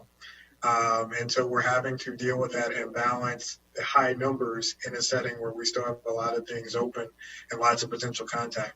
I think from an epidemiologic standpoint, a shutdown of some time period could have significant benefit in terms of limiting exposure to other individuals and potentially minimizing and mitigating transmission as much as possible. So I do think there would be significant value and benefit to that. At this point, as the numbers continue to creep up, we're putting ourselves in a very difficult position without taking potential further restrictions if we want to get the number down. Now, as you mentioned, there is a light at the end of the tunnel, if you will. We use this analogy in our business call on Friday that it's, if you can think of a tennis match, best 3 out of 5, we're at the beginning of the 5th set. You're tired, you're exhausted, you're cramping, you're physically just, you don't have it left, but you've got to get through it if you want to win it. And so we do see promise of vaccines coming within the next 6 weeks, potentially as early as 6 weeks or so for those most vulnerable in our population. But there's a lot of time and there's lots that can happen between now and then to get there. So we've got to continue those public health practices. And we're going to have some further restrictions really ultimately to curb the numbers where we are. Well, I appreciate that. And I thank you for being honest and candid with your opinion. I think we have shown we're willing to do what we need to do here in the county. But as has been said, But at this point, with the case counts statewide, it would be more effective to have a statewide order. And we have that light at the end of the tunnel, and we can tell our folks confidently, hey, buckle down. This won't be forever. We know what we need to do. So I just really hope the governor says that today. I appreciate all the work that you all are doing. And I saw that the letter from the county executive came on the child care issue. So we'll keep pushing on that as well. Thank you, Mr. President. Thank you. Councilmember Joanna, I'd like to add one comment to the question of restrictions. If you want a really clear example of this, look at what's happened in France. On October 29th, they instituted a national lockdown in France because their cases were skyrocketing, and their cases continued to go up until approximately 8 days after that lockdown went into effect, which is about the time it would take to see a lockdown taking effect, and they have since fallen off a cliff. And so the lockdowns or stay-at-home orders or closures are terrible, terrible things to have to implement.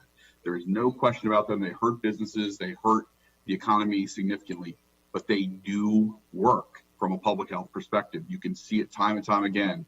It's these half measures that often do they do a lot of harm, but they often, don't get as quick a public health benefit at the same time. So it's sort of like, how much, what balance of hurting the business community versus hurting people are you comfortable with? And it's, you hurt businesses a lot, but you can help people a lot. And that's the choice that is being faced. But doing nothing and letting people get hurt obviously is not a great solution. Thank you. Thank you, Councilmember Reamer. Thank you. Let's just continue with that thread. First of all, I also called on Saturday, I think, for Maryland, DC, and Virginia to institute a shutdown, a stay-at-home order. As you were just saying, we are now in the worst scenario where we have substantial shutdowns, but it's not really reducing the spread of the virus sufficiently. And so businesses are hurt, people get sick, and we're heading towards a cataclysm, it seems to me, with the health system, in a few weeks. If we could act together as a region, we could have the most effect in the shortest duration. If Maryland, Virginia, and DC could act together with a stay-at-home order, it could be a shorter order. We could, as you said, put in a cliff on the transmission of the virus, and then we can resume. But if we just keep clamping down on it incrementally, we're going to spread the pain without getting a lot of benefit from a health perspective. What we're doing now doesn't seem to be working, and we have cases that are through the roof. I wanted to quickly say, I really would like to see a written strategy, like we had a written testing strategy, a written strategy on the vaccinations. I think Councilmember Navarro was making a lot of really important points about vaccine confidence. Let's not sugarcoat it. Donald Trump has reduced confidence in the vaccine. People don't trust it as much as they should. They don't trust the science as much as they should because people are afraid that it has been politicized, that there are decisions that have been made along the way which have not been made, but that are not in the best interest of health. And so we have to have a concerted effort to get deep into our communities where that confidence and that trust is diminished. And we need a plan to do that. So I'm glad you're working on the communication side. I know you're very aware of this. So really it's calling on the rest of the county government to come forward with a strategy that will achieve the goal. So again, I really would like to see a written strategy, both around distributions, like how the first 25,000 doses will be distributed, but then bigger picture on how to combat vaccine confidence and ensure that people are ready to take it where they most need to take it. I'd like to just go back to the case rate. Another day of more than 300 cases is alarming. Can you talk to us, Dr. Gales, Dr. Stoddard, where will we be in 2 or 3 weeks with hospitalizations if this is the new plateau of case rates, if we're staying at this rate? Right now it sounds like hospitalizations are not yet at a crisis level, if I'm interpreting the data correctly, but that's, there's a lag there. So talk to us about what you might foresee. Well, we are fortunate to be a part of throughout the state. We get estimates from a number of different places, and Johns Hopkins actually does a weekly hospital projection model based upon the different parameters and restrictions that are put into place. And the most recent model that we received on Friday, they do optimistic, moderate, slightly less moderate, and then catastrophic scenarios based upon the level of restrictions. And their current outlook suggests that the growth of hospitalizations, that we are on a path right now similar in magnitude to the growth of hospitalizations that we experienced in March and April. And efforts to dampen transmission will likely take weeks to take effect, but should be implemented immediately to reduce the likelihood of a catastrophic outcome. And I've shared these slides. I just sent it to you all, actually anticipating this question. And you can look at the different charts to show the impact of different levels of restrictions on activities, and how, just for example, limiting an infected person's contacts by 50% could decrease the risk of a catastrophic hospital overload by approximately 25 to 30%. And so I would encourage you to take a look at those models. These are the types of things that we look at as well to help inform what we put forward in terms of recommending guidance to adhere to. And so the other thing I wanted to mention quickly is related to the vaccine distribution plan. There is a plan. So let me just reiterate that this is a heavily concerted effort that goes into effect working with the state and the federal level. And so lots of the steps, at least in the early phases, getting the vaccines to those folks who are in the priority group 1 will be done heavily regimented, working with the state and the federal government. And so those strategies will be in part consultation with them. And the state has convened an expert committee again that I'm working on and serving on to iron out those details, as well as the local team has been working on how to implement that strategy on a local level. So a lot of the activities and actions that we will put into place here will be informed by the specifics we get from the state. That will then again be informed by once we get more information about the specific vaccine candidates that we'll be utilizing. Thank you. Councilmember Albornoz. Thank you, Mr. President. I'm going to try to stick to 5 minutes, but I've got several categories of questions. I'll start with the waiver, and I echo Councilmember Jawando's frustration and deep disappointment in the governor's decision not to grant the waiver. But I'm also not surprised that he didn't grant the waiver, because that seems to have been the track record, and our relationship with the governor's office feels like it's regressed since the beginning of the pandemic, and communication has been an ongoing challenge, as we know. And so at our briefing last Tuesday, when we discussed this matter, it seemed clear that the executive branch, and I appreciate and respect your understanding of the deep challenges that our childcare providers face on this. I know you're feeling the same pain they are, but there was a discussion then about a plan B, but I'm not hearing like we have developed one. I just want to confirm, and Dr. Andrews, I have such respect for you. I've known your work for a long time, and so I have to hope and assume that we've at least laid out some options for the county executive to consider in the event that this second letter, as sternly worded as it may be, is probably not going to succeed. Let's hope it does, but I'm not confident that it will. And so can you confirm that we have developed options for the county executive to consider? Well, let me first mention the letter has now been sent to all of you and to your staff. It was CC'd, not just to Dr. Salmon, and to several legislators. And the county executive, as of yesterday anyway, had intended on making it public. So I think the next step is pressure. And it depends on how the county executive's office and the intergovernmental relations wants to go with that. I don't think we can, I agree with you, I don't think we can change the governor's mind through this, but that's our first attempt, is to take this approach. And we have a lot of legislators who have been pushing for maybe not this specific issue. I don't know if they're engaged in this specific issue of the ratios, but they have been pushing for things related to child care ever since the beginning of the pandemic.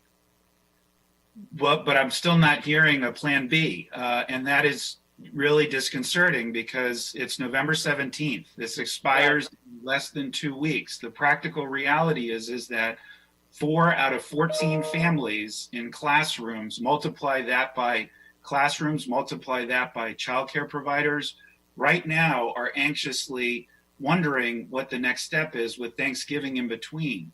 And so if we don't give those families a sufficient amount of lead time and are just hoping that this waiver is granted, then that's not a plan. And I understand that the numbers are stark and alarming on every conceivable level. And if the difficult decision is going to be made that we're holding the line at 10 families plus 2 additional staff, either we need to appropriate emergency reserve funds right now to help with the additional staff that childcare providers are going to need to be able to continue their services, or there are literally hundreds, if not thousands, of families who in 2 weeks are going to be left trying to find a different location for their child when capacity is already an issue.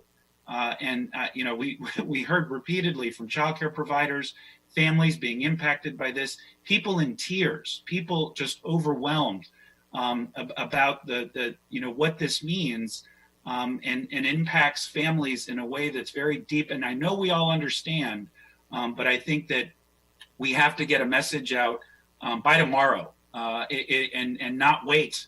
You know, let's hope that this letter and pressure works. But if it doesn't, then we need to get something out to families by no later than the middle of this week so that they can plan accordingly. And if there is a need for a special appropriation of some kind, you know, just to support those childcare providers that are continuing to support these families, I think that's really important for us to get that word out. So I know that we're stuck between a rock and a hard place here. I'm not saying anything you all don't already know, but I think it's important that we reiterate those points. Councilmember, this is Raymond Kroll. Just to say to you that we are aware of the urgency, and the team is always working to look at options around this. They have not put anything on the table for discussion in this meeting. Doesn't mean that we're not thinking through some possible options, including how are we using our current funding and funding streams and appropriations, and how might we shift some things around to address some of that. So it's a conversation with Joanne and Barbara and the team, and with the second floor to come up with some options. This letter and our response is the first step in that process, and hopefully we'll get some sanity in this in the response rather than what we're getting in the moment. But there will be something that we will have to put out and try to put out to families as soon as we possibly can. Thank you, Dr. Crowley. I appreciate that. And I just needed to hear that. I knew that you guys were working on, you know, different plans for Plan B, but I also think it's important for our residents to hear that as well as they, you know, devise and plan, and I think that's relevant. The second. Yes, go ahead. I would feel pretty comfortable saying that Plan B will not be getting rid of our public health protections. So just, you know, I don't think we're going to acquiesce and just suddenly say we're going to full capacity because we can't. No. Because the governor won't approve our ratios. So, you know, I think we should be crystal clear about that. We're not going to sell short on the public health benefits. Just, you know, that will mean we will have to provide some sort of assistance or other things to our childcare providers. But we've got to be able to just articulate that we're not going to reduce the protections in public health because of the ratio change. I think that's kind of axiomatic. I mean, that we will not do that, and that I don't think that families would particularly feel comfortable sending their children to settings where the ratios are, where the number of students are twice as high as they have been, and the risk is therefore even greater. Understood, and I don't disagree with any of that. And there's got to be something in between, you know, allowing those 4 families per classroom to continue to have the support that they need on so many different levels, but still adhere to the guidance.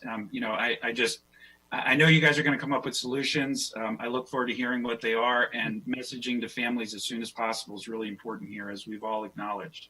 Thank you. I apologize. Just 2 more, Mr. Okay, President. I'll be quick. I'll try to be quick. The second question is, Dr. Stoddard, I've been reading reports. Boris Johnson, who already had the virus, is now quarantining because there's a concern he may have received it a second time. we're 9 months into this.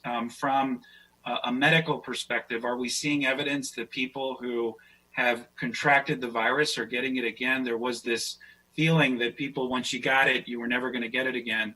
But it's looking like that's not the case. Can you confirm that and just state what we're seeing nationally on that? Dr. Gales, I think you can start. Sure. So the new recommendations and guidelines actually say that if you test positive for COVID-19, that you have some level of immunity for approximately 3 months. And for example, the recommendation was that if you test positive, they don't recommend that you get another test again for 90 days. So the suggestion is that your immunity period is approximately somewhere in the 3-month window, meaning that yes, ideally you could potentially contract it again. There haven't been a ton of cases reported that I'm aware of, but there have been some cases reported in the literature where folks have become reinfected in the future. Thank you. Our public needs to hear that. Once you've gotten it, that doesn't mean you aren't going to get it again. And then finally, with regards to hospital bed capacity, I know at the beginning of the pandemic when Nexus Montgomery and the hospitals worked together, they took steps like eliminating elective procedures. They looked at communal rooms within hospitals that could be added with additional bed capacity. Are those steps being taken right now, Dr. Gales or Dr. Stoddard? I believe they are, but I think it's important for our public to hear that our hospitals are prepping and getting ready for this next wave if what is happening in other states happens here, which unfortunately looks likely. Fortunately, again, we have a great, robust healthcare system and enterprise here with great leaders and clinicians providing service delivery. And so much to your mention, they have continued to utilize the playbook that was worked on so heavily and put together in the early stages of the pandemic.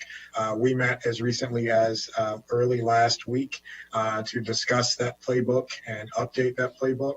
And the state has provided additional guidance since that conversation related to parameters around elective procedures and encouraging hospitals to not engage in those processes as much as possible to, one, be able to free up capacity for COVID-related illnesses or others. But the other thing I want to take this opportunity to encourage folks is, even when we're talking about reducing elective procedures and those kinds of things, if you are at home and you have a health condition, please go to the hospital. Do not wait and sit at home and, pass it by or wait for it to worsen. If you need medical attention, please seek medical attention as appropriate. The hospital will provide the services, and we don't want you to sit at home out of fear for utilization or fear for COVID in the event that you need those services. Please seek them as soon as possible. I would also note that as it relates to elective surgery, one thing we have to keep in mind is that elective is a term that is often a little bit misleading. Elective includes things like transplants. And so I'm not sure how elective people would view things like transplants. But obviously it's a very intentional decision to cancel those procedures. And frankly, when you're starting to see those warning signs, it's a real concern. It's not just something you do because, it's just going to affect hospital profitability. There are real lives affected by cancellation of elective procedures. And therefore, I think it's just important that we, keep in mind that, when we're starting to see those signs, that's when we all should be very concerned now, but that really represents a tipping point when we're starting to do those, make those intentional decisions to cancel things like that. Thank you, Mr. President. I apologize for going way over. And every question you had was certainly on everybody's mind. So, Councilmember Friedson, please. Thank you, Mr. President. I want to build off of the child care questions and concerns that Councilmember Albornoz raised. The first is, this is obviously disappointing. We all share in the disappointment that the state did not issue the waiver. I will say that relationships do matter, and this is one of the challenging circumstances that we have found, a clearly deteriorated relationship between the county executive and the governor, and the serious consequences that has on families and on our residents. And it's just a disappointing result. I hope that we can get a change, but I, like others, am not optimistic, unfortunately, about whether or not a strongly worded letter is going to impact that. I'm just curious, we're 13 days away from when this is going to go into effect. We had an executive order that caused a lot of confusion and disruption for families and providers already, which I'm glad we were finally able to clear up. But some of that damage was already done because of the false starts and the miscommunication that occurred. What are we doing right now to notify parents and providers of what is happening, what the options are, what the steps are going to be, and what the timing will be, so that this most important thing that is happening in their lives will be, so they have some knowledge of where things are. What are we doing to notify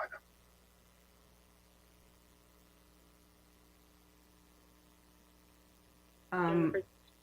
Jennifer, do you want to talk about the communication with providers? Sure. So Jennifer, a nice manager with Early Childhood Services. So we did a few things with the order informing the community that we had requested a waiver. We sent it to all 7 child care associations recognized in this county so that they could share with their members. We sent it to our e-blast, that's over 3,000 child care educators in our county. We also sent it to our commissions and councils that are targeting early childhood as their topic or their focus. So we spread it out into the community. We've used stakeholders and partners to inform so that they could also share that information. And most importantly, I also sent it to our regional office manager for the Office of Child Care so that they are informed. So now the next step is sharing with them that it was the waiver was rejected. And if the letter that was sent out is made public, we would also include that in any communications. When will that happen? Well, so I just saw the letter now to the superintendent and the governor. So if I can work on that this afternoon, I can do that. Okay, it'd be helpful if you let us know what's being communicated, because I am concerned that the communication has not been what it needs to be and what it should be. So I hope that we can get ahead of that. I will say, like I said, the strongly worded letter, I'm not optimistic that it's not really how most decisions in state and county government get done. I mean, it's a public advocacy effort, but it's not really what moves the needle generally. And schools are going to have to either hire more people, which means they're going to have to charge parents more money at a time when they can least afford it. Students may be kicked out because they have to follow the guidelines, or providers will be forced to close, as the county executive in his own letter said is likely to happen. I mean, these are really serious, dire consequences. And I've got to say, from what we're hearing here, it feels very reactive and not very proactive in terms of where we're headed and what we're planning to do. I understand these are challenging circumstances. We all disagree with the state and the decision that's being made. I don't think it was the right decision. I don't think there's any disagreement here on this virtual dais about that. But, hearing things now about we're going to put our heads together, we're thinking through our options. The letter was the first step in the process. The county executive now has to decide what he wants to do without any real plan B of what we're going to do besides a strongly worded letter and the attempt at this late hour to try to gin up public advocacy in order to pressure the governor. It just seems inadequate for the importance of this issue, for the seriousness that it has on families and on providers. And it's just not a very good response that we're able to provide for families and providers who reach out to us when they say, what now? What's going to happen? What's going to happen for my kids? What's going to happen for our organization? And the answer is, well, there's people in the county who are putting their words together, putting their heads together. And the county executive has sent a very strongly worded letter to the governor. It just doesn't feel like that is sufficient. So I hope we can get a plan. I hope that we can have something that we can move forward. Everybody here is willing and interested in working with you all to make that happen, but it has to be done yesterday. Thank you, Mr. President. Thank you. Ms. Barnes, did you, please? And I saw your hand up, but you can also just let me know you want to speak. I mean, speak out, but please, Ms. Barnes. Thank you so much. And Councilmember Friedson, I really do appreciate your comments. I just want to emphasize we have been meeting regularly now to continue to monitor what's happening in the child care situation, with a focus both on early childhood as well as the school age child care. And one of the things that we have to do is really assess the providers that we know are open. As Jennifer mentioned, we're constantly in contact with them to find out what the immediate impact will be to the provider community, and that will inform the recommendations that we put forward. So I don't want you to think that we are not actively working on this, but for both your comments as well as Councilmember Albanon's, I want to assure you that we will come forward with some good recommendations that we hope will not only meet the needs of the providers, but the families too. I appreciate that. I just hope we can take the analysis and turn it into action, because families are desperately waiting for it and providers are trying to figure out and struggling to understand what this means for their organizations. Thank you. Councilmember Friedson, with the help of the council, that is what we have been doing for 8 months, and we will absolutely continue to do exactly that. Thank you. Councilmember Rice. So a lot's already been said. So let me just jump into a couple other things that haven't been. Dr. Gales, when it comes to travel, understanding that many children, including my daughter, will be coming home from college. What are recommendations that you have for families, those that are picking up their children, coming back into the area from another area, to try and, again, minimize the community spread that's out there? These are all important messages so many folks have, and just trying to understand what the best practices are for people in those types of situations. Sure, it's an excellent and timely question. We're encouraging folks, particularly if you are traveling from somewhere else, to get tested before you leave that destination and get tested when you get to the destination where you're going. And it is also prudent to consider quarantining yourself as much as possible while you're awaiting those results. And so quarantining doesn't mean that you have to go necessarily stay off by yourself. You know, that can be an option for some. It could mean when you are in a household around your relatives is, you know, wearing a face covering and, you know, minimizing your time around others and making sure that when you're observing those physical distancing principles. Those are just, again, a host of strategies that we would recommend folks to do while they travel and come into contact with other family members. But testing is the key component. Thank you very much. And again, testing is available not only at our county sites, but also via private providers, and the multitude of availability in terms of rapid testing. Is there any difference between the efficacy of rapid testing that normally gives you the results in a day versus those that sometimes take between 3 and 5 days? Well, the issue with the rapid testing technology is that there had been, you know, concerns about, you know, the confidence level in terms of, you know, some false positives. And so, you know, there are, in some spaces, the recommendation algorithm is that any, you know, result that you get, you should follow that up with a confirmatory PCR test, particularly those for positive tests. The concerns with the rapid test are, you know, we feel pretty confident if a symptomatic person gets a rapid test and it comes back positive. The concern is, you know, making sure they're really accurate for asymptomatic individuals. Because we don't want someone, you know, to get a test, it comes back negative, and there's the sense of, oh, I don't have it. And then, you know, subsequent testing reveals that they actually do. Excellent. Thank you very much. And then my last question is just still regarding our school system. You heard about childcare, but obviously, as I filled out a questionnaire last night for Montgomery County Public Schools as a parent about what my preferences are when it comes to children possibly returning in January, understanding that the main months that the flu is actually at its most active is January and February. And that's when we're looking to actually send children back to school potentially, should the numbers and the metrics work out.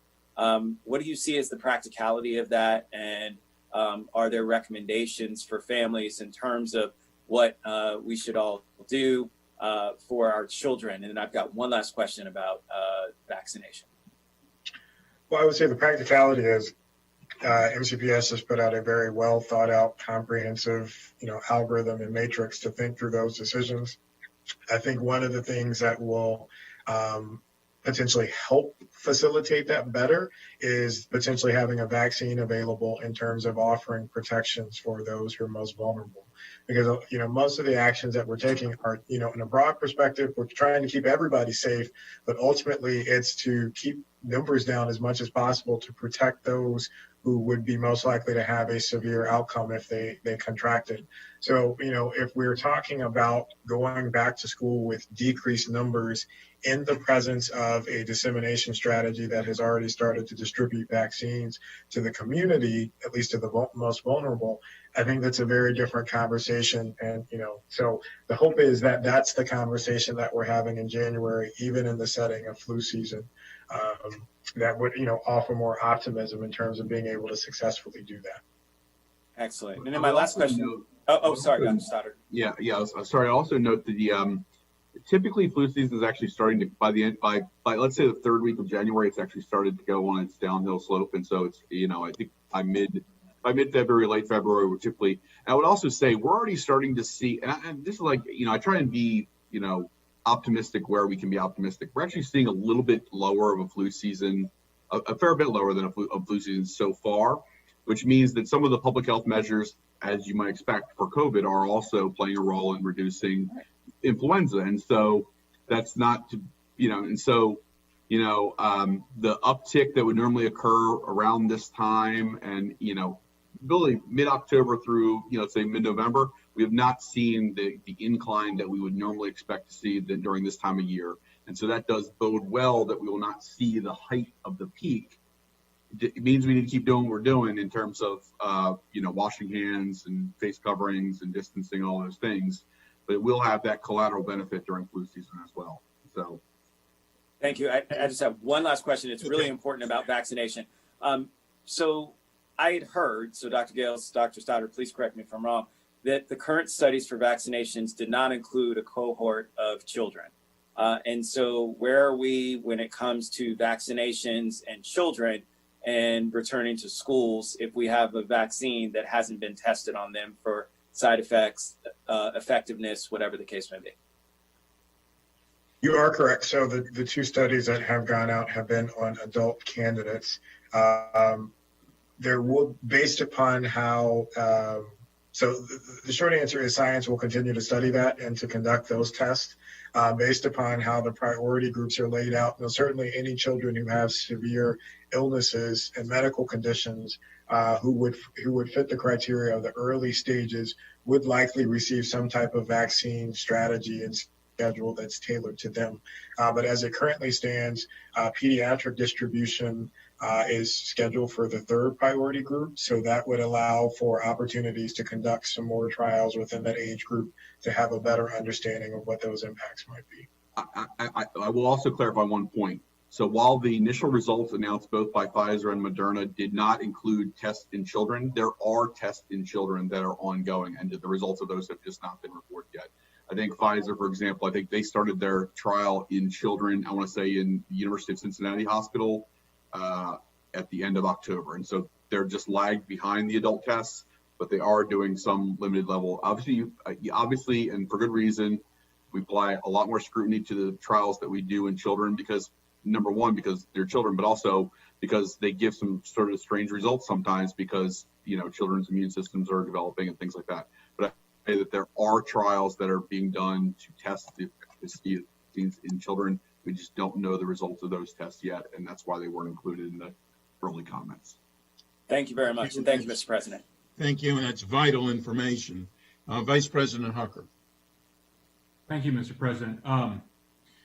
There's a lot here, as usual. I agree with Councilmember Albornoz that the communication from the governor's office on this, to me, is just, it's incredibly bad and disjointed and disconnected from our response. It just continues to baffle me. I think it's easy for us to lose sight of that fact and of the state's responsibility because in Montgomery County, we are so used to stepping into the void and doing for our residents what the state is charged with doing under the Maryland Constitution, whether it's providing an adequate and equitable education system, or doing healthcare delivery, or inspecting our nursing homes, or providing a high quality childcare system. Those are all state responsibilities, but we have to do them in Montgomery County to backfill.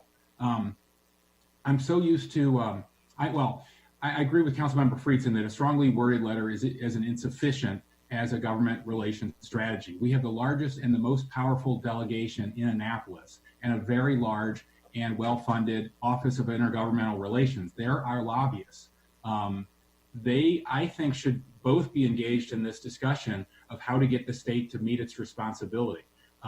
It's not just on the Montgomery County government, to be fair to everybody here.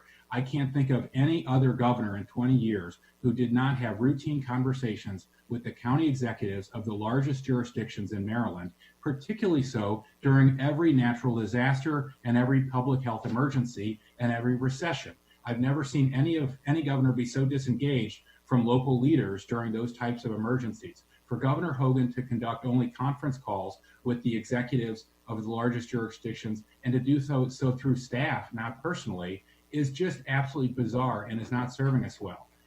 The governor, I know, likes to show that he's in charge. The way to do that is he should be having televised weekly briefings with his cabinet present, for all the executives of the largest jurisdictions in Maryland, and going through in detail everything on their dashboard, everything they're doing to meet their responsibility to address this emergency, and taking questions from county executives as well as from the media. That's what ought to be happening, and it's not happening, and it certainly doesn't happen in conference calls through staff. I agree that the denial of the waiver is really unwise as well, and I absolutely agree the governor needs to provide more funding. $250 million was a start. It took way too long. We asked with the comptroller of Maryland, our chief fiscal officer, we asked for $500 million. We said that was needed statewide. It took months to get the $250 million, and there are hundreds of businesses that are now out of business because the state's response has been so parsimonious. Those state tax dollars that have been wisely put into the rainy day fund during an economic expansion by state legislators are not doing any good in a bank account in Annapolis. They need to be on the street, keeping our small businesses open and protecting our residents, but they're not. So I think we need to redouble our efforts through our government relations office and our delegation to get the governor to release more funding. Can I answer your question about intergovernmental relations? They have been very involved in this process, and I know Melanie Wenger has already had conversations with several key legislators in both the House and the Senate this morning that are in leadership roles around this issue this morning. And I'm not being critical. We make that part of these briefings. Yes, and I would also note that Dr. Salmon even rejected an entreaty from the Senate president about a child care guidance. So it's not just he's not paying attention to us. He's not paying attention to County Executive Elrich. Yep. He's not responding in a positive way to other key political leaders in Maryland. I know he's not. I've talked to many that feel the same way. I agree. And I'm glad certainly that Prince George's and Anne Arundel, followed our lead. And thank you, Dr. Gales and Stoddard, for pushing us to take, and saying and reassuring us that others would step up. But of course, this should be coming from the governor's mansion. Montgomery County should not be leading the public health response for the state of Maryland. It's not our job. It's his job. That's, I think incorporating briefings from our lobbyists, our elected lobbyists and our staff lobbyists in these briefings would be helpful, Rich. Can I just ask about nursing homes? I'm going to run out of time. They're particularly a state responsibility. The issue got a lot of attention in the beginning of the pandemic. It's gotten less attention recently. It is still a large percentage of our caseload and our deaths.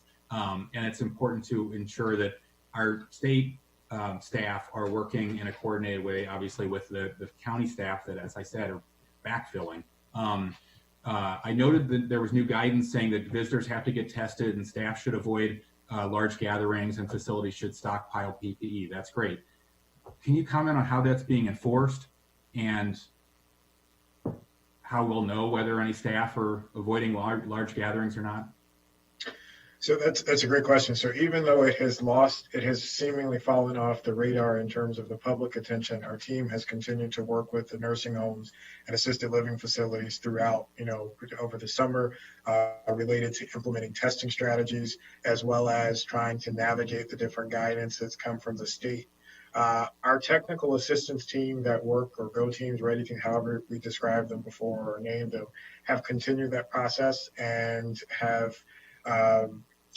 there's certain kind of triggers that the case numbers trigger in terms of how frequently the state comes in and visits and provides that additional support.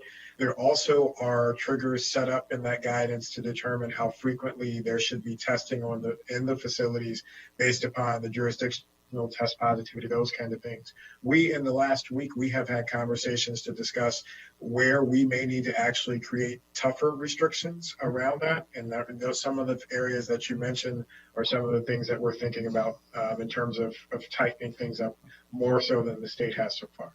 Mr. President, with your permission, I'd love to schedule the briefing with involving the state's public health team could be here as well. We shouldn't just rely on the heroic work of Drs. Gales and Stoddard. I'd love to hear what the state is doing to meet their responsibility to protect our nursing home residents and their families.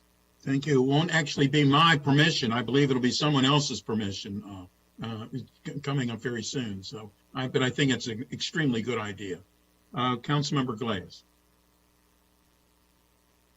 Thank you very much, Mr. President. I associate myself with all the questions and comments of all of my colleagues. And following up on some of the conversation that Councilmember Navarro engaged in regarding communication, I know she and I have been beating this drum that we need to do a better job of informing our residents of the state of this pandemic and what it means locally. And I have had a few conversations with various staff members at the council side, at the executive side, and everybody, including all my colleagues, everyone on this call, everyone realizes that we got to step it up and be very direct in our communication. And with that, I just want to share real quickly, if the capacity exists, on my end, I'm sharing right now the 7-day average for the confirmed cases in Montgomery County, the chart that is on our dashboard. And it doesn't take any words or explanation to show what's happening. It is clear as day that the second wave is here. And we need to continue sharing this information, or I take that back. We don't have to continue. We need to proactively and vigorously share this information with people. We know that a picture's worth 1,000 words, and this is the image that we need to convey. And we have more data that doesn't lie, and it shows how severe this situation is. And that one chart with the 7-day rolling average is the leading indicator. It is the canary in the coal mine for which all the other data will trend poorly, from hospital utilization to the other data as well. And so we need to just really step it up so that all of our residents know, not only our residents here, but the residents in the region. And there are a number of ways that we can do that. So we got to redouble our efforts there. Switching gears just a little bit, a number of constituents have contacted me in the last week, and I'm hoping that in this public conversation, we can receive a little more clarity, or they can receive a little more clarity. The executive order that we agreed to recently changed some of the requirements clearly for restaurants and fitness centers, reducing the capacity from 50% down to 25%. And with the fitness centers in particularly, there's a 25% capacity or one person per 200 square feet, whichever is lower. Dr. Gales, Dr. Stoddard, a number of people in the swimming and competitive swimming and diving communities have been reaching out to me, curious as to why that ratio, the 25%, is different for our aquatic centers. And as I understand it, the aquatic facilities are limited to 25 people per facility. which is not the same as the fitness centers. So can you just share in public, which will save us all a lot of emails and phone calls, why the aquatic center metric is as it is? Yeah, it was not our intent to actually have it be interpreted the way it's been interpreted, meaning, so we're gonna add some clarification. You know, as the county executive alluded to last night, there are some tweaks to the executive order that will be coming over to council this week around, you know, predominantly around gatherings and face coverings, but we will add some clarifying language to the swimming pool issue as well. It was never, it was not our direct intent, and I talked to Dr. Yells and Ms. Kinch from the county attorney's office to limit to 25 indoor swimming. I just feel the need to say very clearly at this point, though, that if we continue at the numbers that we're seeing over the last several days, I think it's extremely likely that we will be discussing cancellation or closure of those activities in the near term and not the long term. I just want just to manage expectations. While we're going to add this clarification to allow, I think, to recognize that it wasn't an intent to say 25 limited, and we have talked to our rec director, Robin Riley, as well about this as well in terms of how the county aquatic centers are interpreting it, just to get that clarification out there. But I feel the need to say, you know, people should just recognize that if our cases stay where they're at, changes are coming, and they're going to be more restrictive than what we're correcting it to. I appreciate the candor and the recognition of the reality. And so, you know, I started my comments by talking about the data, looking at the charts, and then, you know, appreciate your thoughts about how that will impact all of the public policy moving forward, but also appreciate you saying that the interpretation of that regulation wasn't executed as expected. So thank you very much. I yield back. Thank you. And we're going to now go to the update on the Coronavirus Relief Fund, the CRF. Mr. Madaleno, please. Thank you very much, Mr. President and council members. I know we've all been here for a while, so I want to start with Dr. Kroll's piece. He's going to give you an update about a handful of the programs where spending has not moved along as quickly as possible. We want to highlight the two minority health initiatives, as well as an update on a few other of the HHS related special appropriations. You have our standard packet of information, and then when he's done, I'll come back on some of the other issues.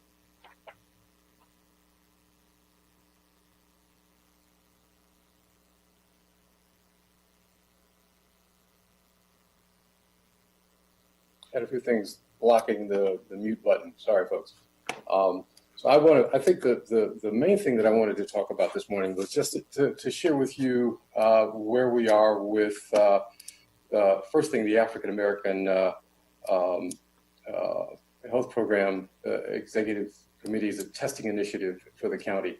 To talk a little bit about the good news. I know Sonia Mora is going to talk about the Nuestra Salud y Bienestar initiative as well, following me, so then we can come back to other things along the way. This is one we've not reported on regularly, but I think that it's important to share a little bit about where they are and what we think is going to happen going forward.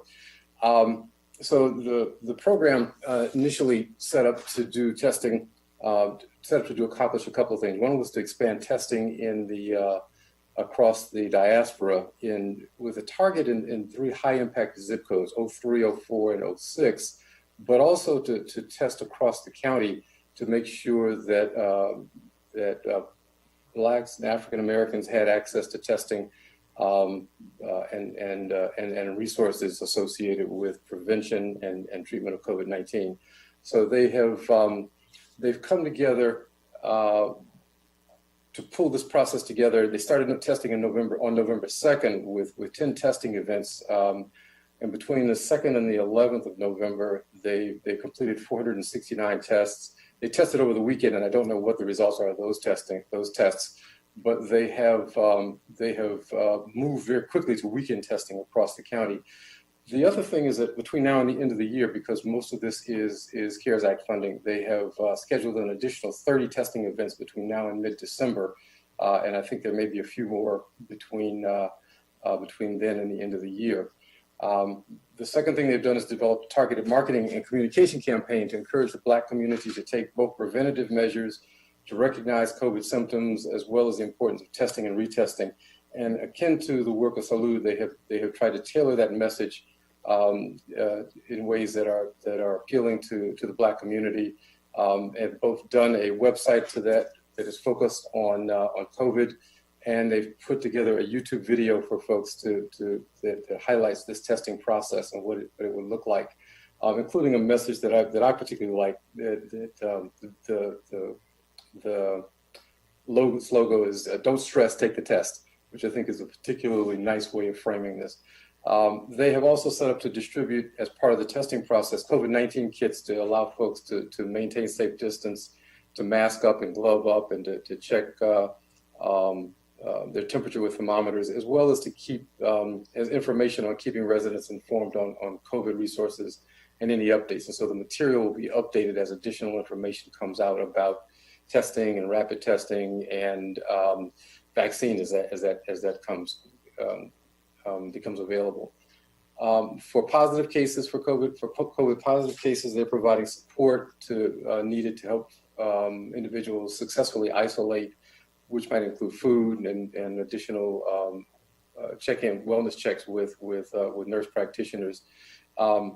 One of the significant things they've worked on is to establish a Black physician network to make sure that there are physicians in the diaspora that are available to provide support in a culturally competent fashion, and to provide for the program to provide economic support to address any financial barriers associated with that. And that includes veterans and homeless persons as part of the process, and to provide follow-up to residents who are COVID positive 19 or have underlying health conditions that may increase their risk of contracting COVID. So far, they've served over 250 people in that piece of the work. They've also created a mental health resources team and a mental health provider that is available to provide rapid response for mental health services for them, for people who are at risk and vulnerable. The thing I would say about, I'm sorry, phone's doing a dance here. Let me stop that. The other thing that they have, a note that I would make about this is that, and a lesson learned for us is that it's obvious over the months that there's a dearth of service systems providers from the diaspora in Montgomery County, especially those that have working relationships with county government and providing service to the public. So there's, at the start of this, there's not necessarily a ready capacity to build the kind of service that AAHP has stood up for us. They have worked with the county and worked overtime in the community to identify and pull together a team to do the things that I've just talked about, necessary to implement their planning process. And to their credit, they have gotten the core elements in place and at the same time highlighted gaps in our systems. And they've stood up a team that I think will serve us well as we continue to battle this virus going forward. A special note of thanks to NCCF for agreeing to serve as the fiscal agent for the work of the AHP and EC. That partnership has proven really useful for us in helping to structure the work and get agreements in place with people and to track the work over time. In terms of the expenditures for AHP up to this point, we're looking at them at this point. This is a preliminary number on this. We're looking at about $600,000 that we're projecting remaining unspent on the CARES Act funding. That's a soft number. I've asked them to go back and firm that up for me and should have some tighter numbers within the week, just to make sure that they are not shorting themselves, but also that they are actually not leaving. We have an opportunity to reprogram funding as needed. So I'll stop there and turn it over to, I guess, to Sonia Rich to talk about. It's 12 o'clock. Por nuestra salud y bienestar. So I guess it's good afternoon. Thanks for the reminder about the time. It is a pleasure to be here. I apologize, my camera's not working very well. So I'm going to give my oral report, and then if I can come back on the camera, I'll do that. So just to remind everybody, you have been receiving almost weekly reports, oral reports, and then biweekly reports. We've done 7 reports at this point. So I'm going to go through some of the aspects of salud y bienestar for our health and well-being.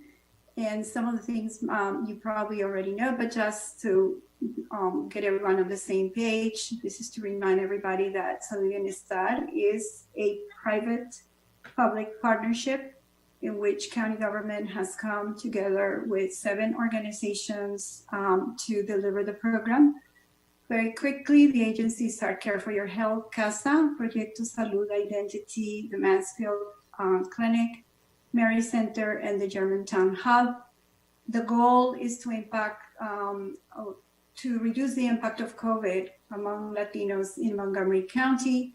We do this in various ways, but one of them is increasing the knowledge to mobilize our communities for prevention, testing, and treatment efforts. Obviously, to increase the number of COVID tests performed in our community, access to human services, the wide array of services that we have. And then we also offer follow-up for clinical testing.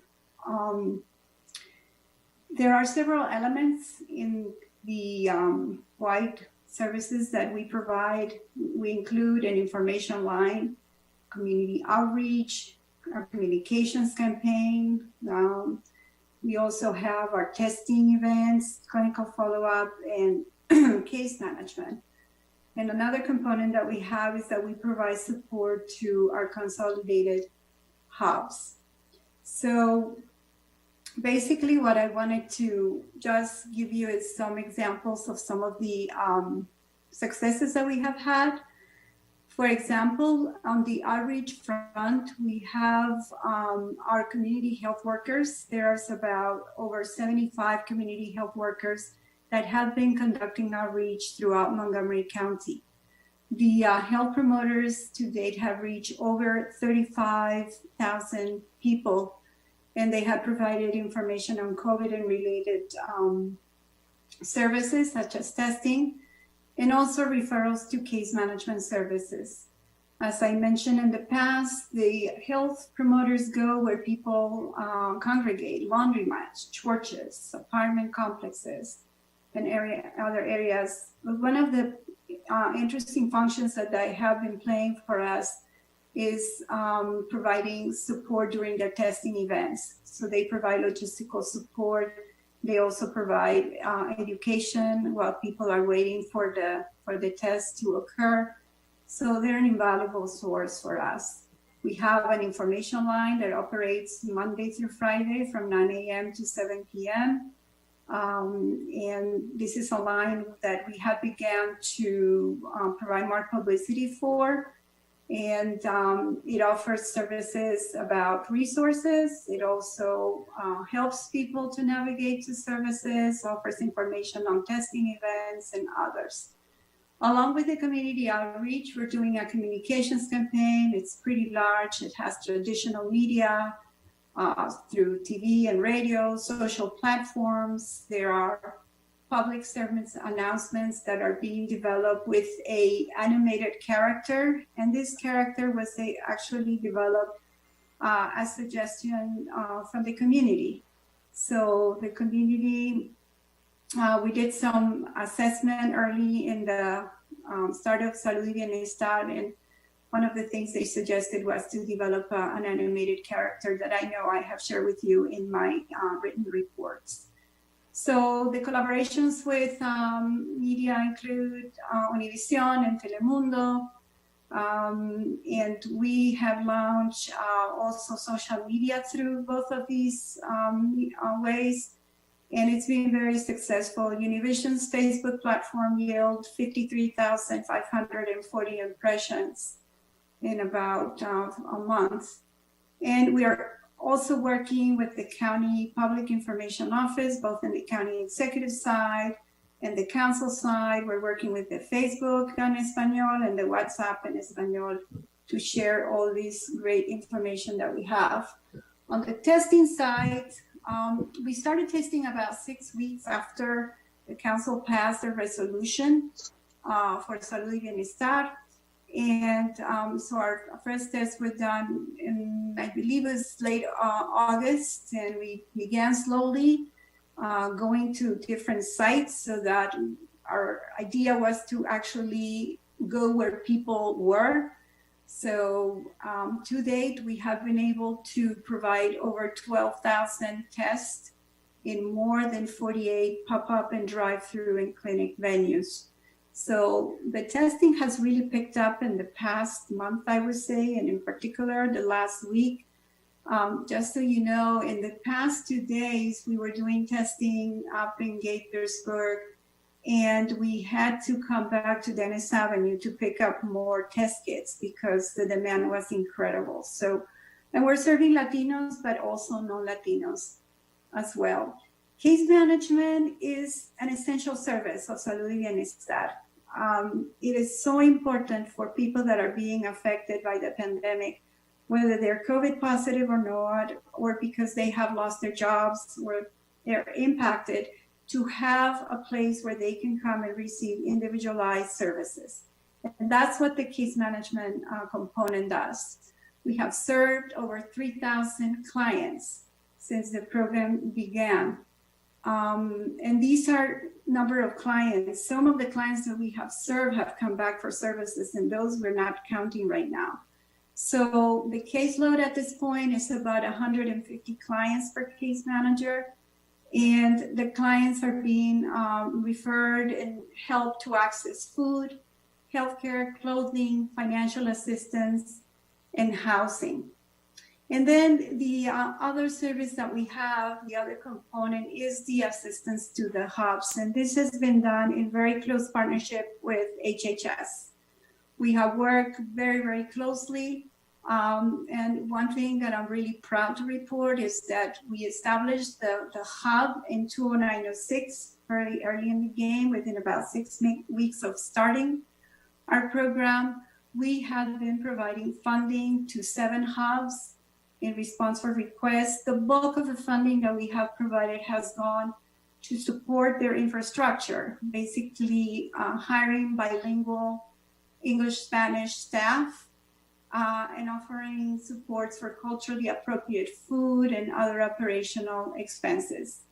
Some of the funding has also gone to, we hired a consultant that has been able to provide technical assistance to the hubs. And also the consultant has also helped us to enhance testing in some important sites. So, as I'm closing, I wanted just to reflect a little bit on what I believe have been some of the core elements of success for Salud y Bienestar. The first one is that we have partnered with a cadre of top-notch entities that are trusted by the community and know the community really well. So they didn't need to learn about how the Latino community lives, works, and things. They already know the community, and that facilitated the work and the startup. The other part is that we have an integrated model of comprehensive services that are taking obviously into consideration language and culture of the community. But having the integrated model, having all these pieces that I just talked about, becomes really important to be able to have an impact on the community. So at this point, when we talk at our meetings, and we have several meetings with all our partners, we cannot think about not continuing a program without having all these elements that have been so successful for the community. The other part has been prioritizing areas of high risk because of incidents of COVID-19 or because of existing high risk issues such in health, social, economic, and environmental factors. So social determinants of health have played a big role in where we go. The other part of success is that we have adapted to address the needs of the community as they changed. We have talked very regularly with our community health workers who are on the ground to get a sense of what is happening in the community, to learn about the myths. For example, we learned that a lot of people in our community thought that they could get infected through COVID testing. And that helped us to inform our communications messages and delivery. With the spike in cases, we have now retrained the health promoters to convey a stronger sense of urgency to the community about what is happening with COVID. And so keeping an eye and adapting the program as needed, I believe, has also contributed to the success. And another part that I think is super important is the fact that we have partnered well with other county programs in HHS and county executive's office.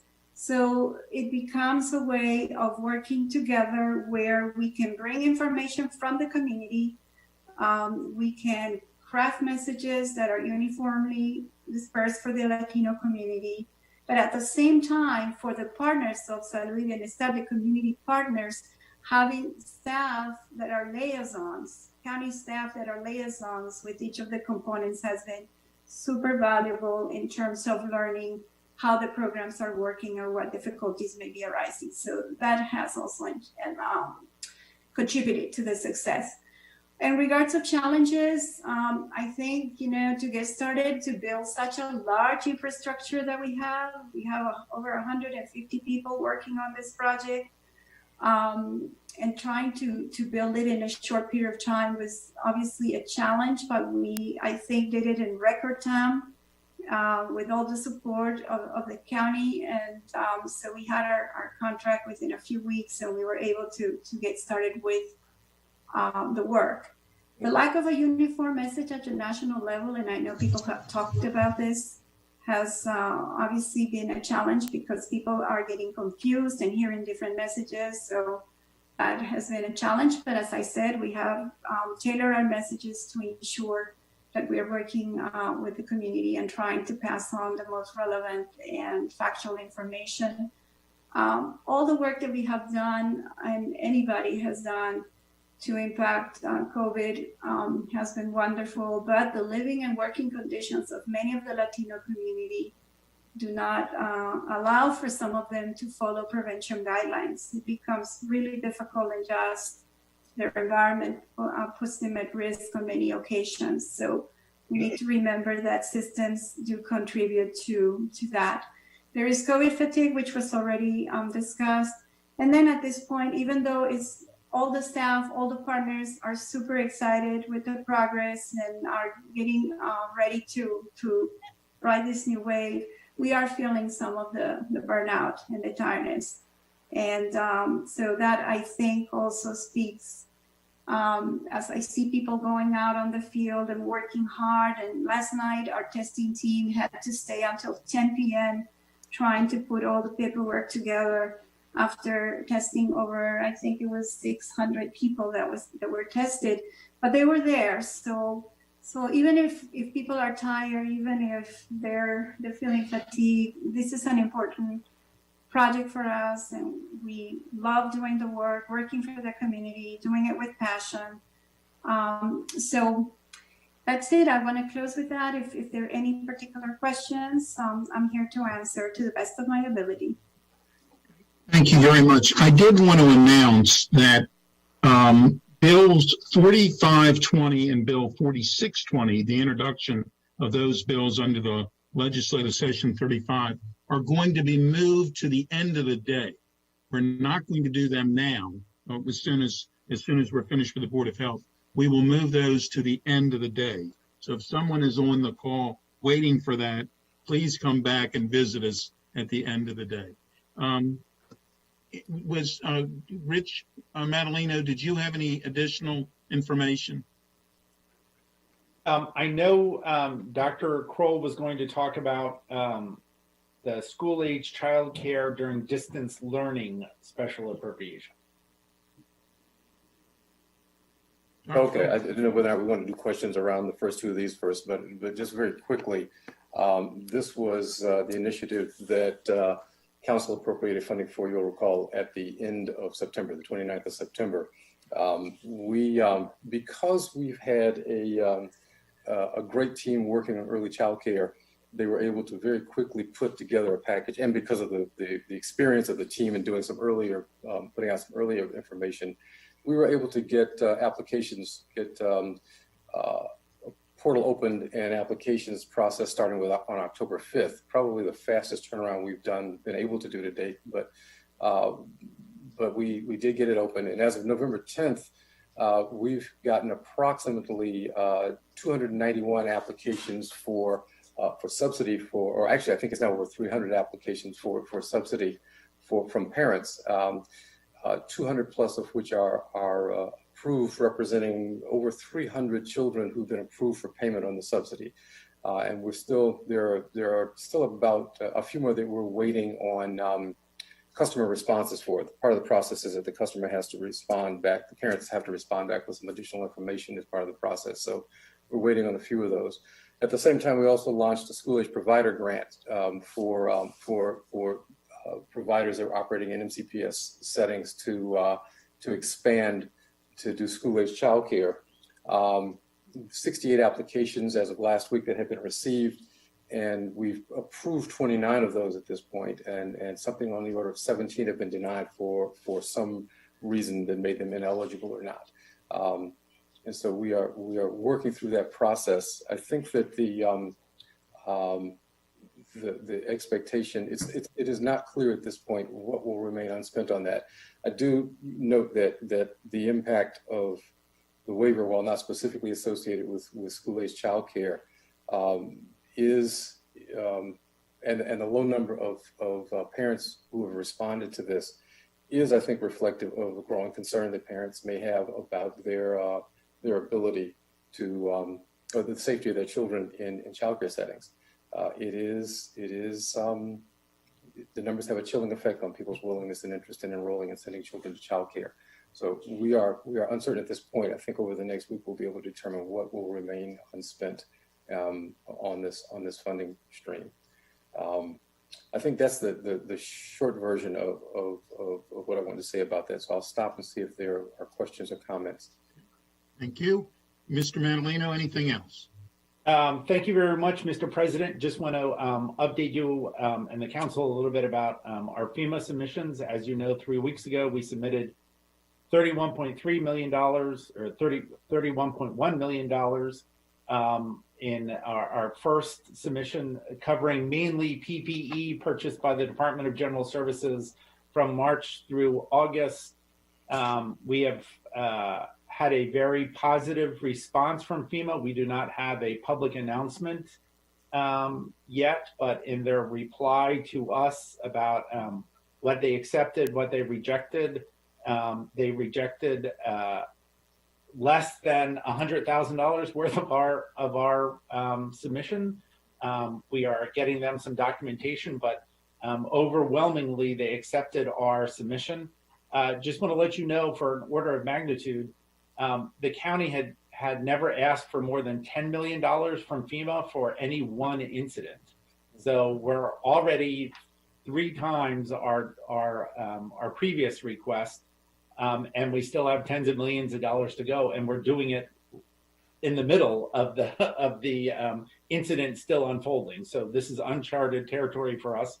Mr. Gottesman, who just popped up on the screen, and his team have been doing a fantastic job pulling all of our costs together. We will be submitting over the next few days another $55 million worth of reimbursement requests. And we are already well on our way for our next 2 submissions in identifying more than 15 million that will go over, that will be submitted to FEMA before the end of the calendar year. Just so you know, since we won't be together next week, the submission going in, our next submission will cover roughly $31.5 million worth of personnel costs, both pay differential and other expenditures related to personnel, primarily, exclusively in fire, rescue, HHS, and the Department of Transportation. We'll be submitting $13.4 million in other operating expenses, the largest of which are associated with food purchases through, again, the Department of Health and Human Services. And then the final piece will be the $10 million hospital grant that we provided earlier this year, trying to seek reimbursement for that. So that's the $54 million. You have in your packet the standard presentation that we've been providing that gives you an update, appropriation by appropriation, of where we've spent. You've heard the presentations about some of the various appropriations where they are still working towards spending down the money. We also provided the regular summary chart that explains, again, with a status update on each one of the program items. And then finally, this week, we provided an update and a chart about both the entire $183 million and what has been spent or allocated so far, as well as an update on the status of the $80 million NDA and where we are with spending that down. I would reiterate that the way the Department of Treasury the U.S. Department of Treasury has put out guidance to all state and local governments. You can use this for FEMA, but you can't, once you spend it, you can't rebook money back to the CRF. So that's why we have been so cautious, as have other jurisdictions around the state and the country, about not actually booking items to the CRF until and unless we know that absolutely this is the only place where we're going to use this is the only place we're going to use these funds for. So we're trying to be very, I think, prudent in how we book against this. And again, as you may have seen reported, many local governments and state governments are in the same situation of this accounting maneuver in order to maximize our use of federal dollars as much as possible so that we can carefully squirrel away our general funds to both meet our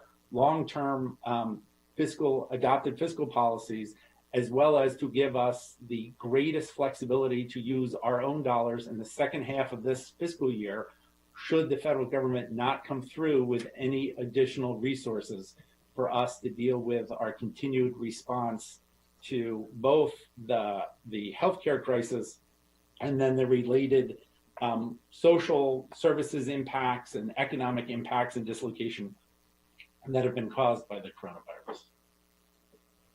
So while I could go on and on, I probably would rather just answer your questions at this point. I think that would be a wise thing to do. Thank you. Councilmember Friedson, please. Thank you, Council President. Back in June, the council was asked to appropriate $80 million of the $183 million Federal CARES Act funding.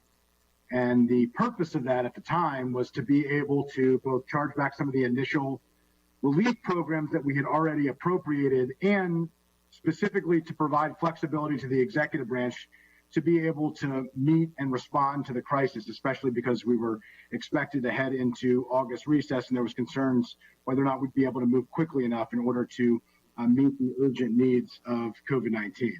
At that time, we approved 17 allowable uses for the funds. And we later came back from what I recall and added 5 more allowable uses for the funds in July. The differential pay was included as just one of the many uses and was at that time intended to cover the 6 pay periods of the initial agreement, which was approximately $21 million. We were told that the agreements would be renegotiated for July 1st and beyond, and that never happened. Then we were told that it wasn't going to happen until the executive branch heard back from FEMA on reimbursements in mid-July. Then we were informed in late July that the agreements wouldn't be renegotiated because they didn't need to be renegotiated because there was, quote, overwhelmingly positive response from FEMA that would essentially cover 75% of these costs.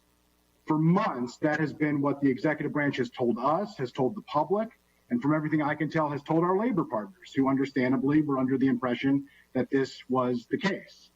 Now, according to the documents we have before us today at this hearing, there is a very real possibility that closer to 75% of these costs that were told that could be funded, would be funded, were overwhelmingly positive to be funded through FEMA, would actually be funded potentially through the CARES Act funding itself, through this NDA. Funding that directly competes with desperately needed relief for vulnerable residents and struggling businesses. As recovery work groups with stakeholders that I have served on and colleagues have served on have been told repeatedly since August that there is no more CARES Act money available to help them, to help their neighbors, to help their businesses, to help the members of their communities. And because the county has waited until the absolute last possible minute to put forward these FEMA reimbursements, we have no ability to plan for these funds because we have really no idea what the answer from FEMA will be, what funds will be needed in order to put forward the 25% local match and what will be covered. And so we can't make educated decisions to be able to deploy these funds in a way that helps businesses that are desperately struggling to keep their lights on, that helps residents who are in dire straits, who've lost jobs, who have had significant health impacts, whose kids are not in school. We can't do it because we don't have the information that we would need. I can't tell you how frustrated I am by that, by the delay in the FEMA reimbursements, by the use of the $80 million appropriation that this council put forward specifically to provide flexibility for a wide array of uses to meet the crisis that we're in, and seems to be being used for predominantly other uses than it was originally intended. And I just am very frustrated.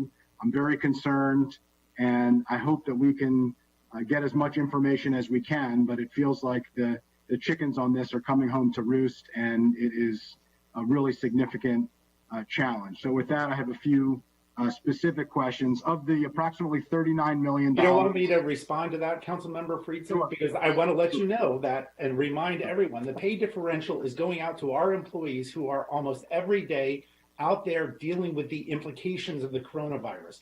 We are providing paramedics, EMTs, firefighters who are going into people's homes and helping them with their healthcare issues, transporting them to hospitals.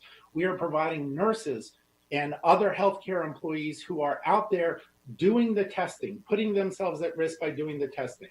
They are testing the people who are coming to work at the correctional facility. You've got police officers who are out every day working with people, not knowing individually when they might be going up and dealing with someone as a result of a car accident or any other related call that they could be exposing themselves and their families to the coronavirus. So I don't think, I don't want anyone to be left with the impression that this pay differential is going to people who are sitting at home. This is in fact going to our frontline first responders who are out there actually every day dealing with our community response to the virus.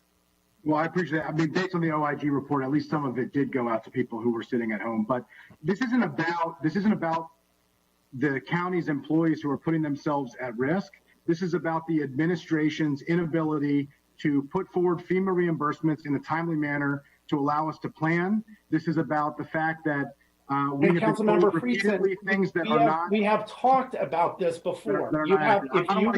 Excuse me, Mr. Madaleno, Councilmember Friedson can speak, and then after he is finished, you will be given the same opportunity. Thank you. I appreciate that. I want to move to questions. I understand your point. So based on the FEMA reimbursements that you have discussed, the $54.9 million on the 25th, in our chart and what has been shared with the public, it says that is only for FOP and IAFF employees. Today you've shared that it would also be HHS and other employees. Is that Is that accurate? Is that a change from what had originally been planned?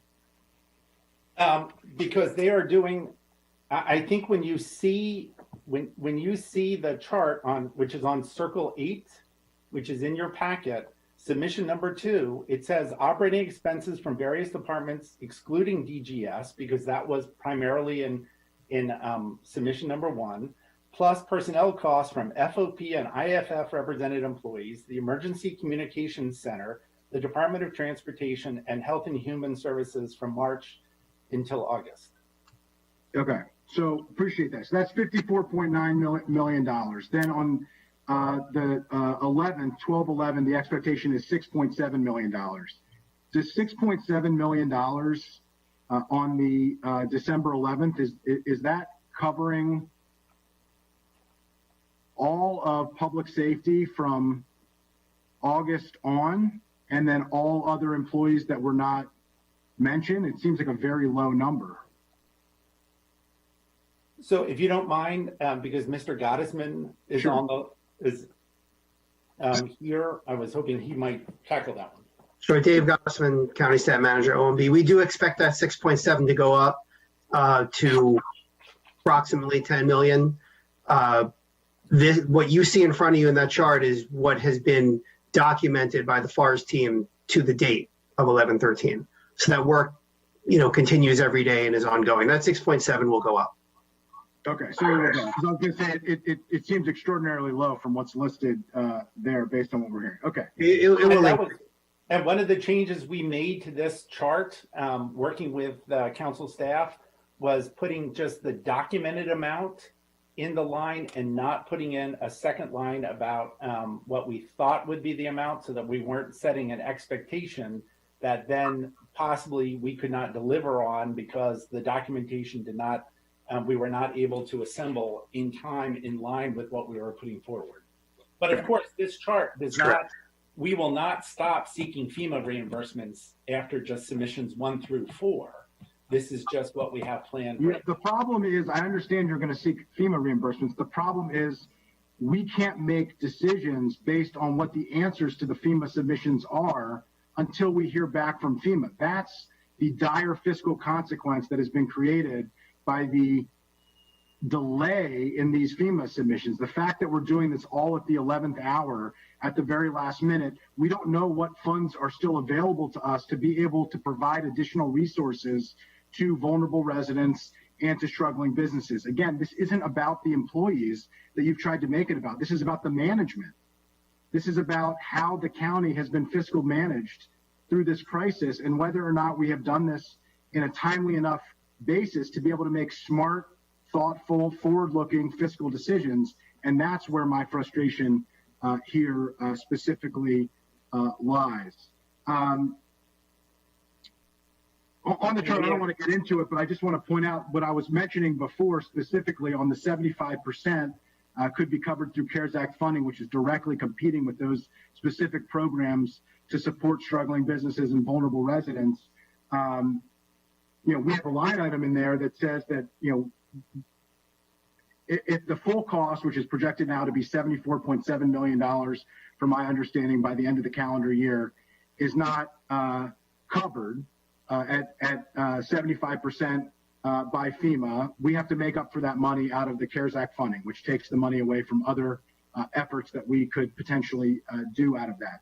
The chart here indicates that it could be, the gap could be 35.2 million. So that, on top of the existing 25%, puts it over $50 million. And so it's a huge gap. It's a huge amount of money, and it's a huge difference. And yes, I know that you don't know what FEMA is going to do, but our entire response here, our entire fiscal outlook has been based on the executive branch telling us repeatedly that you got overwhelmingly positive news, that this was going to be reimbursed at 75%. That is what our labor partners have been operating under. That is what this council has been operating under. That is the impression that the public has received. And what this is telling us is that might not be the case, which is what many of us have feared all along. And now we're at the very end of the game, and it's crowding out other priorities that we would otherwise have been able to do and could now be able to do. And now we're left trying to figure out where to go from here. And frankly, we're flying blind because we don't know what FEMA's response is going to be. And I understand this is a challenge. I understand we're in an unprecedented crisis, but waiting till the last minute on this has really caused really serious and really challenging consequences, and it's incredibly frustrating. I'll just ask one final question. After we get through this FEMA reimbursement, what is the current plan by the administration on how to fund the differential pay after December 30th? When CARES Act funding is not available, when FEMA reimbursements, we'll have an idea of what those matches will be, but very clearly may not cover 75% of all of it, may only cover 75% of part of it. What is the administration's plan for what will likely be $1 million or more a week? We are working with our labor partners who are well aware of the same dynamic that you just expressed, Councilmember Friedson, towards coming up with a new agreement. Okay, and where will it be funded from based on that agreement, new agreement that you? Well, with the absence of any federal funds, it would obviously be funded through our own general funds. And in order to do that, we would have to seek a supplemental appropriation from you for the second half of the fiscal year. Okay, is there a timing of when you would expect to come to the council with a request for the supplemental appropriation? I would love to have it. I would love to have it by December 8th.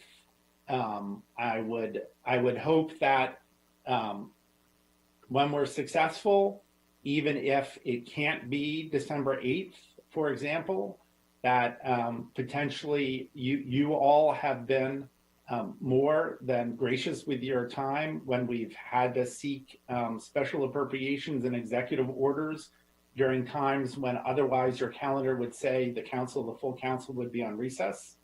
So if need be, we would work with your staff and the council leadership to figure out if that needs to happen at a date later than December 8th, but before January 1st, or if it's something that can wait until your first session in January. Okay, I appreciate it. The sooner the better on that, because obviously we make fiscal decisions on this. And yep. I appreciate it. I hope that we can move forward and get a clear fiscal picture on this much sooner than we have. And I just want to recognize you were not the CAO when some of this was occurring. And so this frustration is not necessarily exclusively directed at you. It's the same county executive throughout the entire process, but this is not exclusively your tenure as a CAO. You inherited some of these challenges. I do want to acknowledge that, but it doesn't change the really serious fiscal challenges that we're now in and the inability for us to be able to plan, for you to be able to plan. I just want to close by saying the same lack of information that we have had, I believe our labor partners have had, and has put them in an unfortunate situation as well, because they were made to believe the same thing that we in the public were made to believe. And so I just want to reiterate, this isn't about them. This isn't about our workforce. This isn't about who is putting themselves at risk and the important work that they're doing. This is whether or not the county has put itself in a position to make sound fiscal decisions, and whether or not we have planned and prepared for this. And those efforts need to be improved, and I appreciate your efforts in trying to do so. Thank you, Mr. President. Thank you. Councilmember Albornoz. Thank you, Mr. President. It looks like we've lost two of our colleagues. I'm hoping they get a briefing on this, because this has been a very important discussion.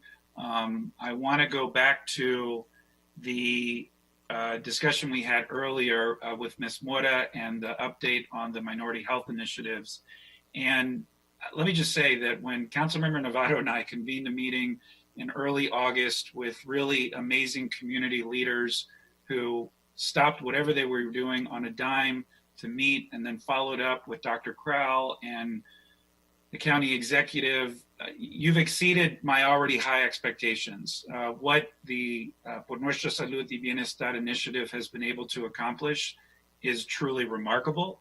what we are establishing within our African American health program is also critically important. And it's these two initiatives in particular that give me a lot of hope that there is a silver lining in the pain and the frustration that we have been feeling over the last 9 months. And to Miss Sonia Mora, it broke my heart to hear how exhausted all of you are. And I know, Dr. Crowell, you are too, and your whole team. And I just, from the bottom of my heart, want to acknowledge and thank your leadership, your sacrifice, and all that you are doing to stand up the testing, to expand contact tracing, to dispatch our health promotores in ways that have been truly remarkable. And I think this post-pandemic, I'm confident, will represent a paradigm shift in how we approach these particular communities and these issues, to give us a fighting chance to address some of those public health disparities that existed prior to the pandemic. And so, Dr. Crowell, I want to go back to something you said earlier in your comments, which I couldn't agree with you more on. One of the benefits of the hubs of these initiatives is so many community organizations, residents, stakeholders have come forward that weren't on the county's radar screen prior to the pandemic. We have relationships with a lot of the nonprofit organizations and clinics who have contractual relationships with the county, but I think this has been a benefit to expand our outreach moving forward. Could we just talk briefly about, and I know we're still in the midst of the pandemic and we're going to have to at some point catch our breath, and I've talked openly, and we do want to have a public health summit, but this to me would be a really powerful breakout session within that summit to talk about some of these new and emerging organizations. Because as an example, on the childcare example, it's wonderful that we have gone through the 7 associations to dispatch information to childcare providers, but there are a number of providers who may not be part of those associations, often disproportionately serving our minority communities. And so could you just talk briefly about what the plan will be moving forward to help continue those relationships and what support, if any, you need from the council in order to be able to do that? Thank you, Councilmember Alvarez.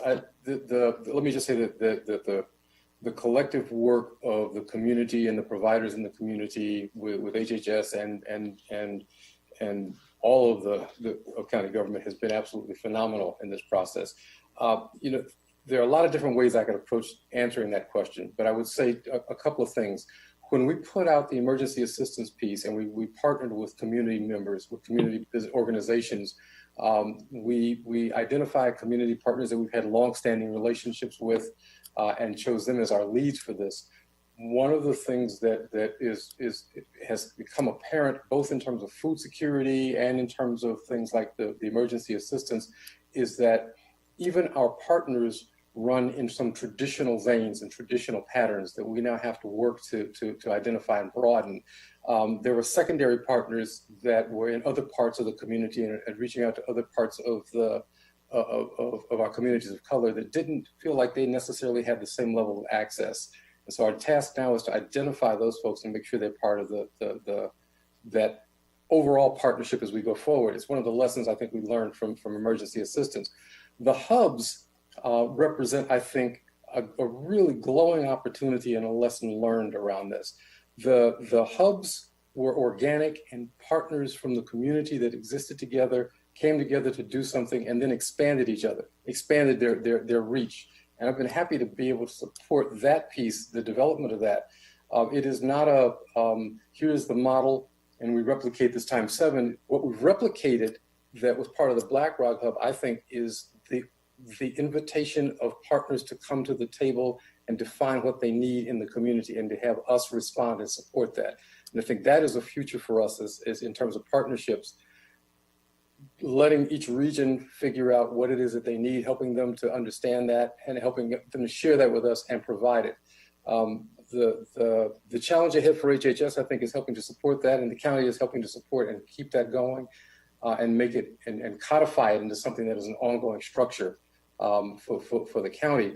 I think that HHS is the lesson for HHS around this is that we now have to do what I said I wanted to do at the beginning of this, was to figure out how we make sure that there is the service into HHS where partners can't do something or need our help, or where we need the partners' help. That communication, that two-way street is opened up and made and tailored to the needs of particular regions. So I think we've got something to look forward to coming in the next years. I appreciate that. And I guess just a couple suggestions as a follow-up, not now, but for later, again, when the dust begins to settle, and who knows when that will be. But these new and emerging leaders, you know, in many instances don't have the same level of administrative acumen as some of our larger, incredible, nationally recognized community-based organizations, but are doing really good work. And so, and I look at my colleague and friend who's chair of our Arts and Culture Committee. The Arts and Humanities Council has been effective in reaching out to smaller arts-based organizations as a matter of strategy. I think that we should be looking at something similar here. Carolyn Chen has been doing a great job representing the council and reaching out to a number of existing providers who have contracts, but has also been fostering relationships with new and emerging organizations. I think it'd be helpful for us to, again, as the dust settles, evaluate some of these organizations. I'm thinking specifically as an example of this gentleman who, out of his own car, has been distributing food to some very specific garden apartments in the Long Branch area incredibly effectively. He's been literally a lifeline for these families. We need to connect him either to an existing organization or, you know, leverage the relationship he has. So I think there's a lot more work that will come from this that I think could be really positive and helpful for everyone. So let me just the one thing I forgot to add is that one of the lessons learned out of the initiatives is that we have to also begin to think about how and who we do business with. We have a lot of long-standing relationships with partners in the community, and it would be very easy to expand and deepen those relationships. But we also have a dearth, as I said earlier, of partners that represent the true diversity, the full diversity of the county. And I think especially in relation to the Black community I'm speaking of in particular right now, that there aren't that many nonprofits out there that are doing this kind of work. And so we have to be thinking about what do we do, both in terms of what benefits we offer to a public that has not had full access and needed access, but also providers who may not necessarily have the background and infrastructure to stand up a nonprofit or our for-profits that are interested in doing some work with us. We have to open up our frame about how we and who we partner with, and understand that the cultural histories of organizations in Montgomery County have some of the same underpinnings as the disparities that we've talked about over this last year in terms of access and equity. Okay. Yeah, I hear what you're saying. I don't disagree. I think, you know, particularly in a number of our communities, there isn't that same level of organization for whatever reason. And I think there's an opportunity here through the lessons learned to expand on these relationships and help build that capacity and infrastructure. Again, it'll help all of us. And then just the last thing I'll mention is I also want to thank Mr. Madalino, who has indicated that there will be an effort afoot to make sure that we continue these minority health initiatives going into the upcoming year so that we have a continuity of service. I think that's, as you noted in our brief conversation on this, very critical, so we don't slow down, but we keep our foot on the gas because especially through another wave and surge, that's going to be really important. So appreciate that message, and I know that all of my colleagues and I will unanimously support that. So thank you, Mr. President. I yield back to you. Thank you. Councilmember Navarro. Thank you so much. So last night I had the privilege of joining a panel of the League of Women Voters along with Dan Reed, who discussed issues of racial equity and social justice within the land use history and practices in the county, as well as Monica Escalante she spoke about the Por Nuestra Salud y Bienestar initiative, and I spoke about our piece of legislation. And it is so important, I think, for all of us to always take a step back to understand what is it that we're facing right now, especially because of this pandemic, because all of this is so connected. It is just so connected. And the conversation that was just had about the differential pay, it's so simplistic to try to just tell us that this is about those who are out there, you know, in the front lines. We know that. There are many people in the front lines right now, including those that were just described by Ms. Mora, who are not getting differential pay. And they're out there in the trenches dealing with issues of communities that have long been completely ignored in this county. The fact that during our census conversations, we still talked about hard to reach communities, communities that have been here for decades and decades and decades.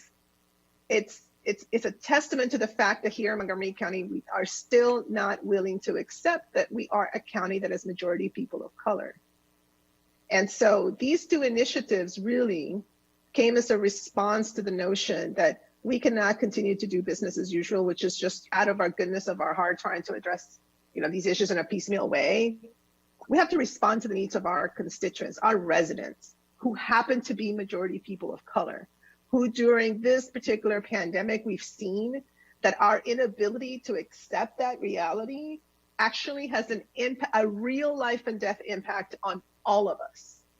And so it just pains me when we're here talking about, you know, first of all, our duty to provide oversight regarding fiscal matters, that we would try to pit one group against the other, our employees versus, that is not what this is about. This is about understanding, what are we doing with our precious resources and our limited resources? How are we going to respond now that we have this second wave coming, which is so real, that is really critical?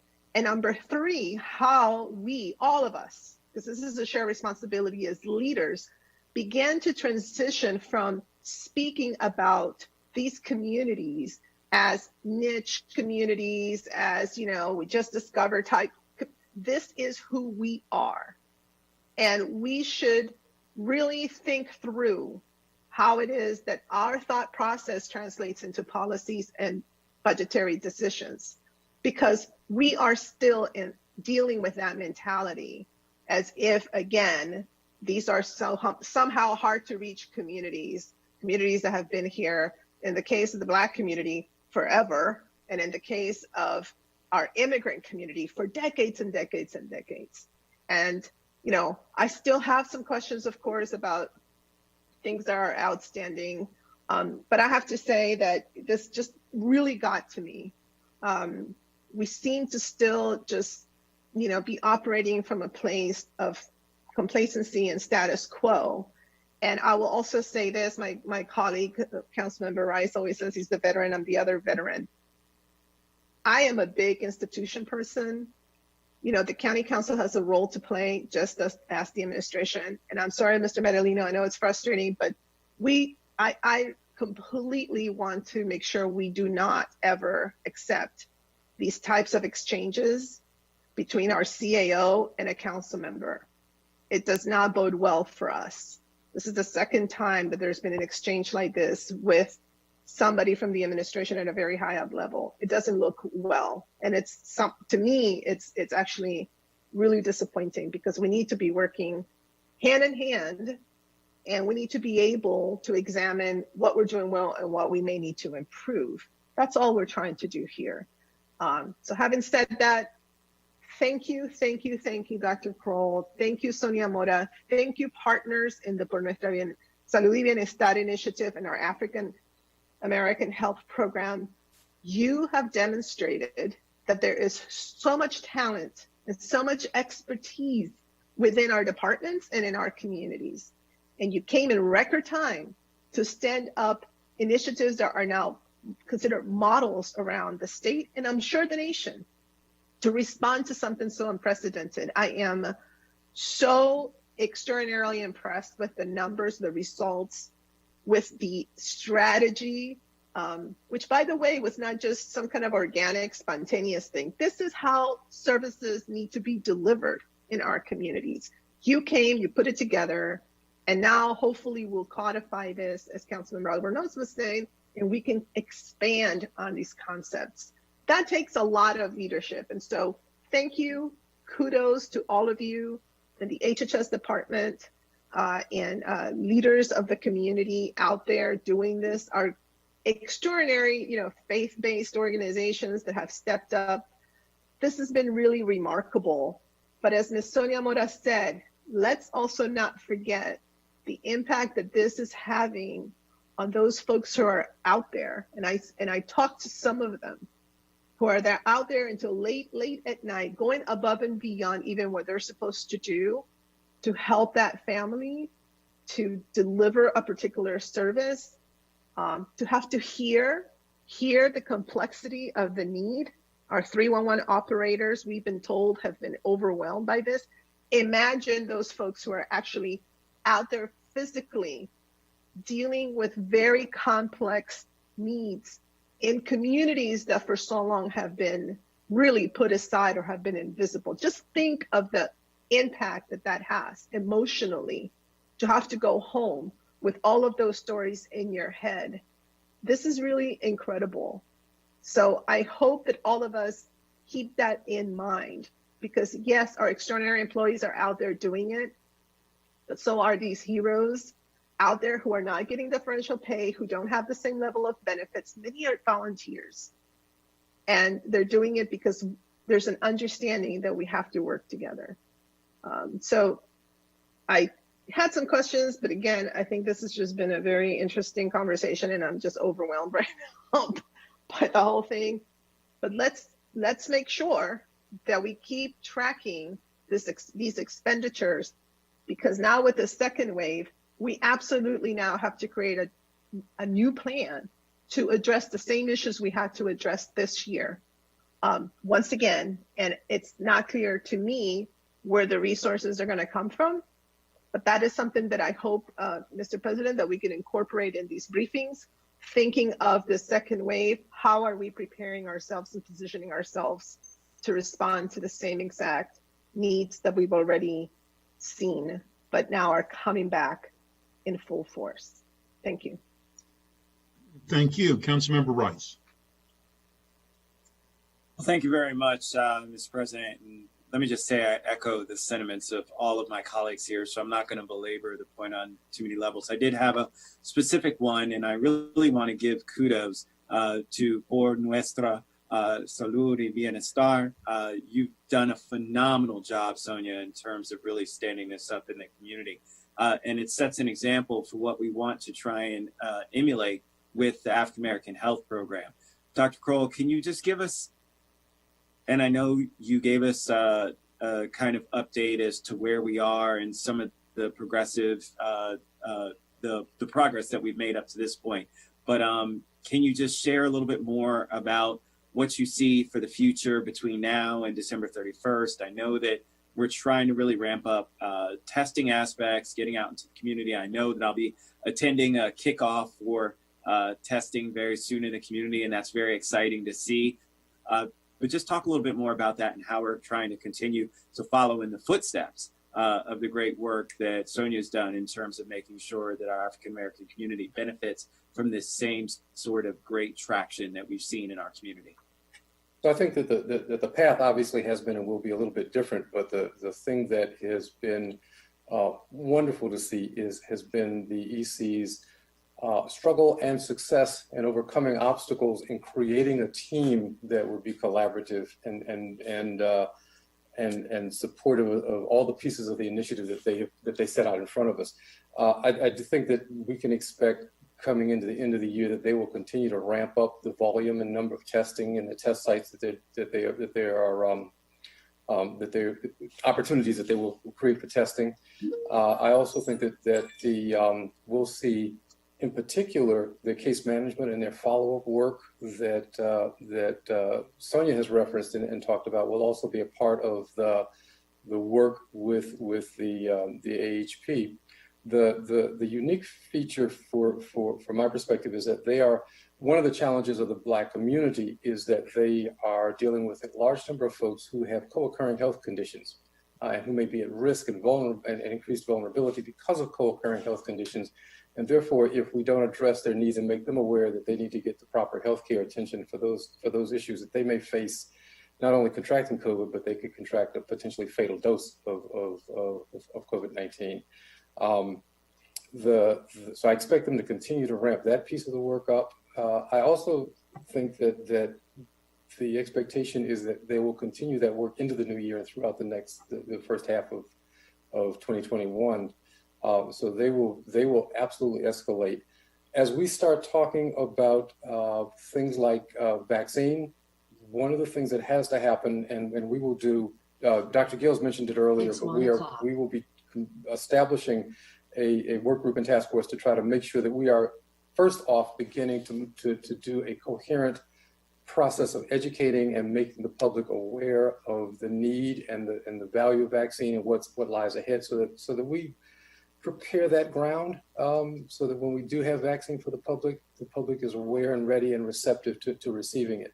So that's a piece that is coming down the pike, that I think they will play both the initiatives will play a vital role in, along with the Asian American Health Initiative, just not to be inclusive of all of those, of the minority health initiatives. So we can expect that will be happening as we end the year, but also as we move into 2021.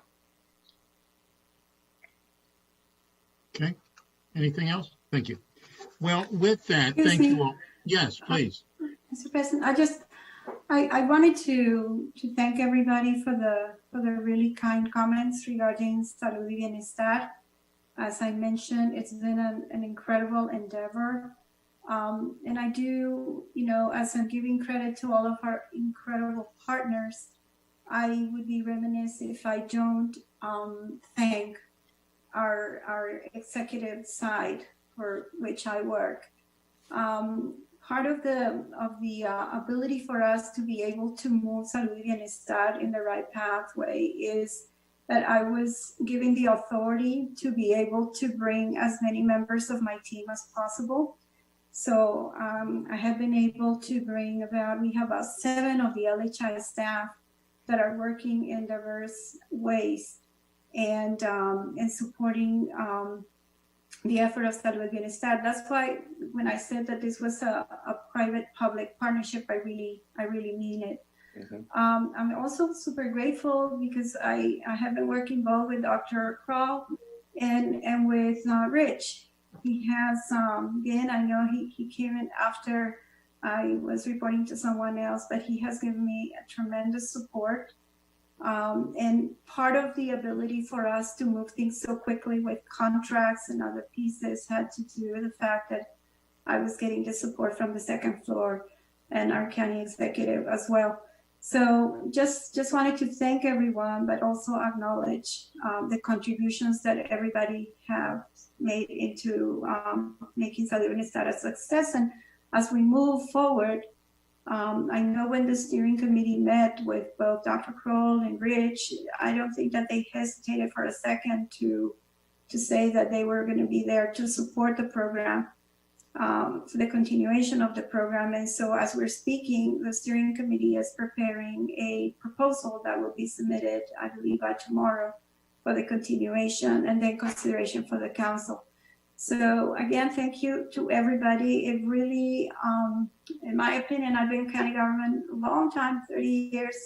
To get anything done in this way requires collaboration from everyone, and I cannot say anything but that I have received the support from everybody here. So thank you so much for that. Thank you, and thank you for all that you are doing and continue to do for all of us.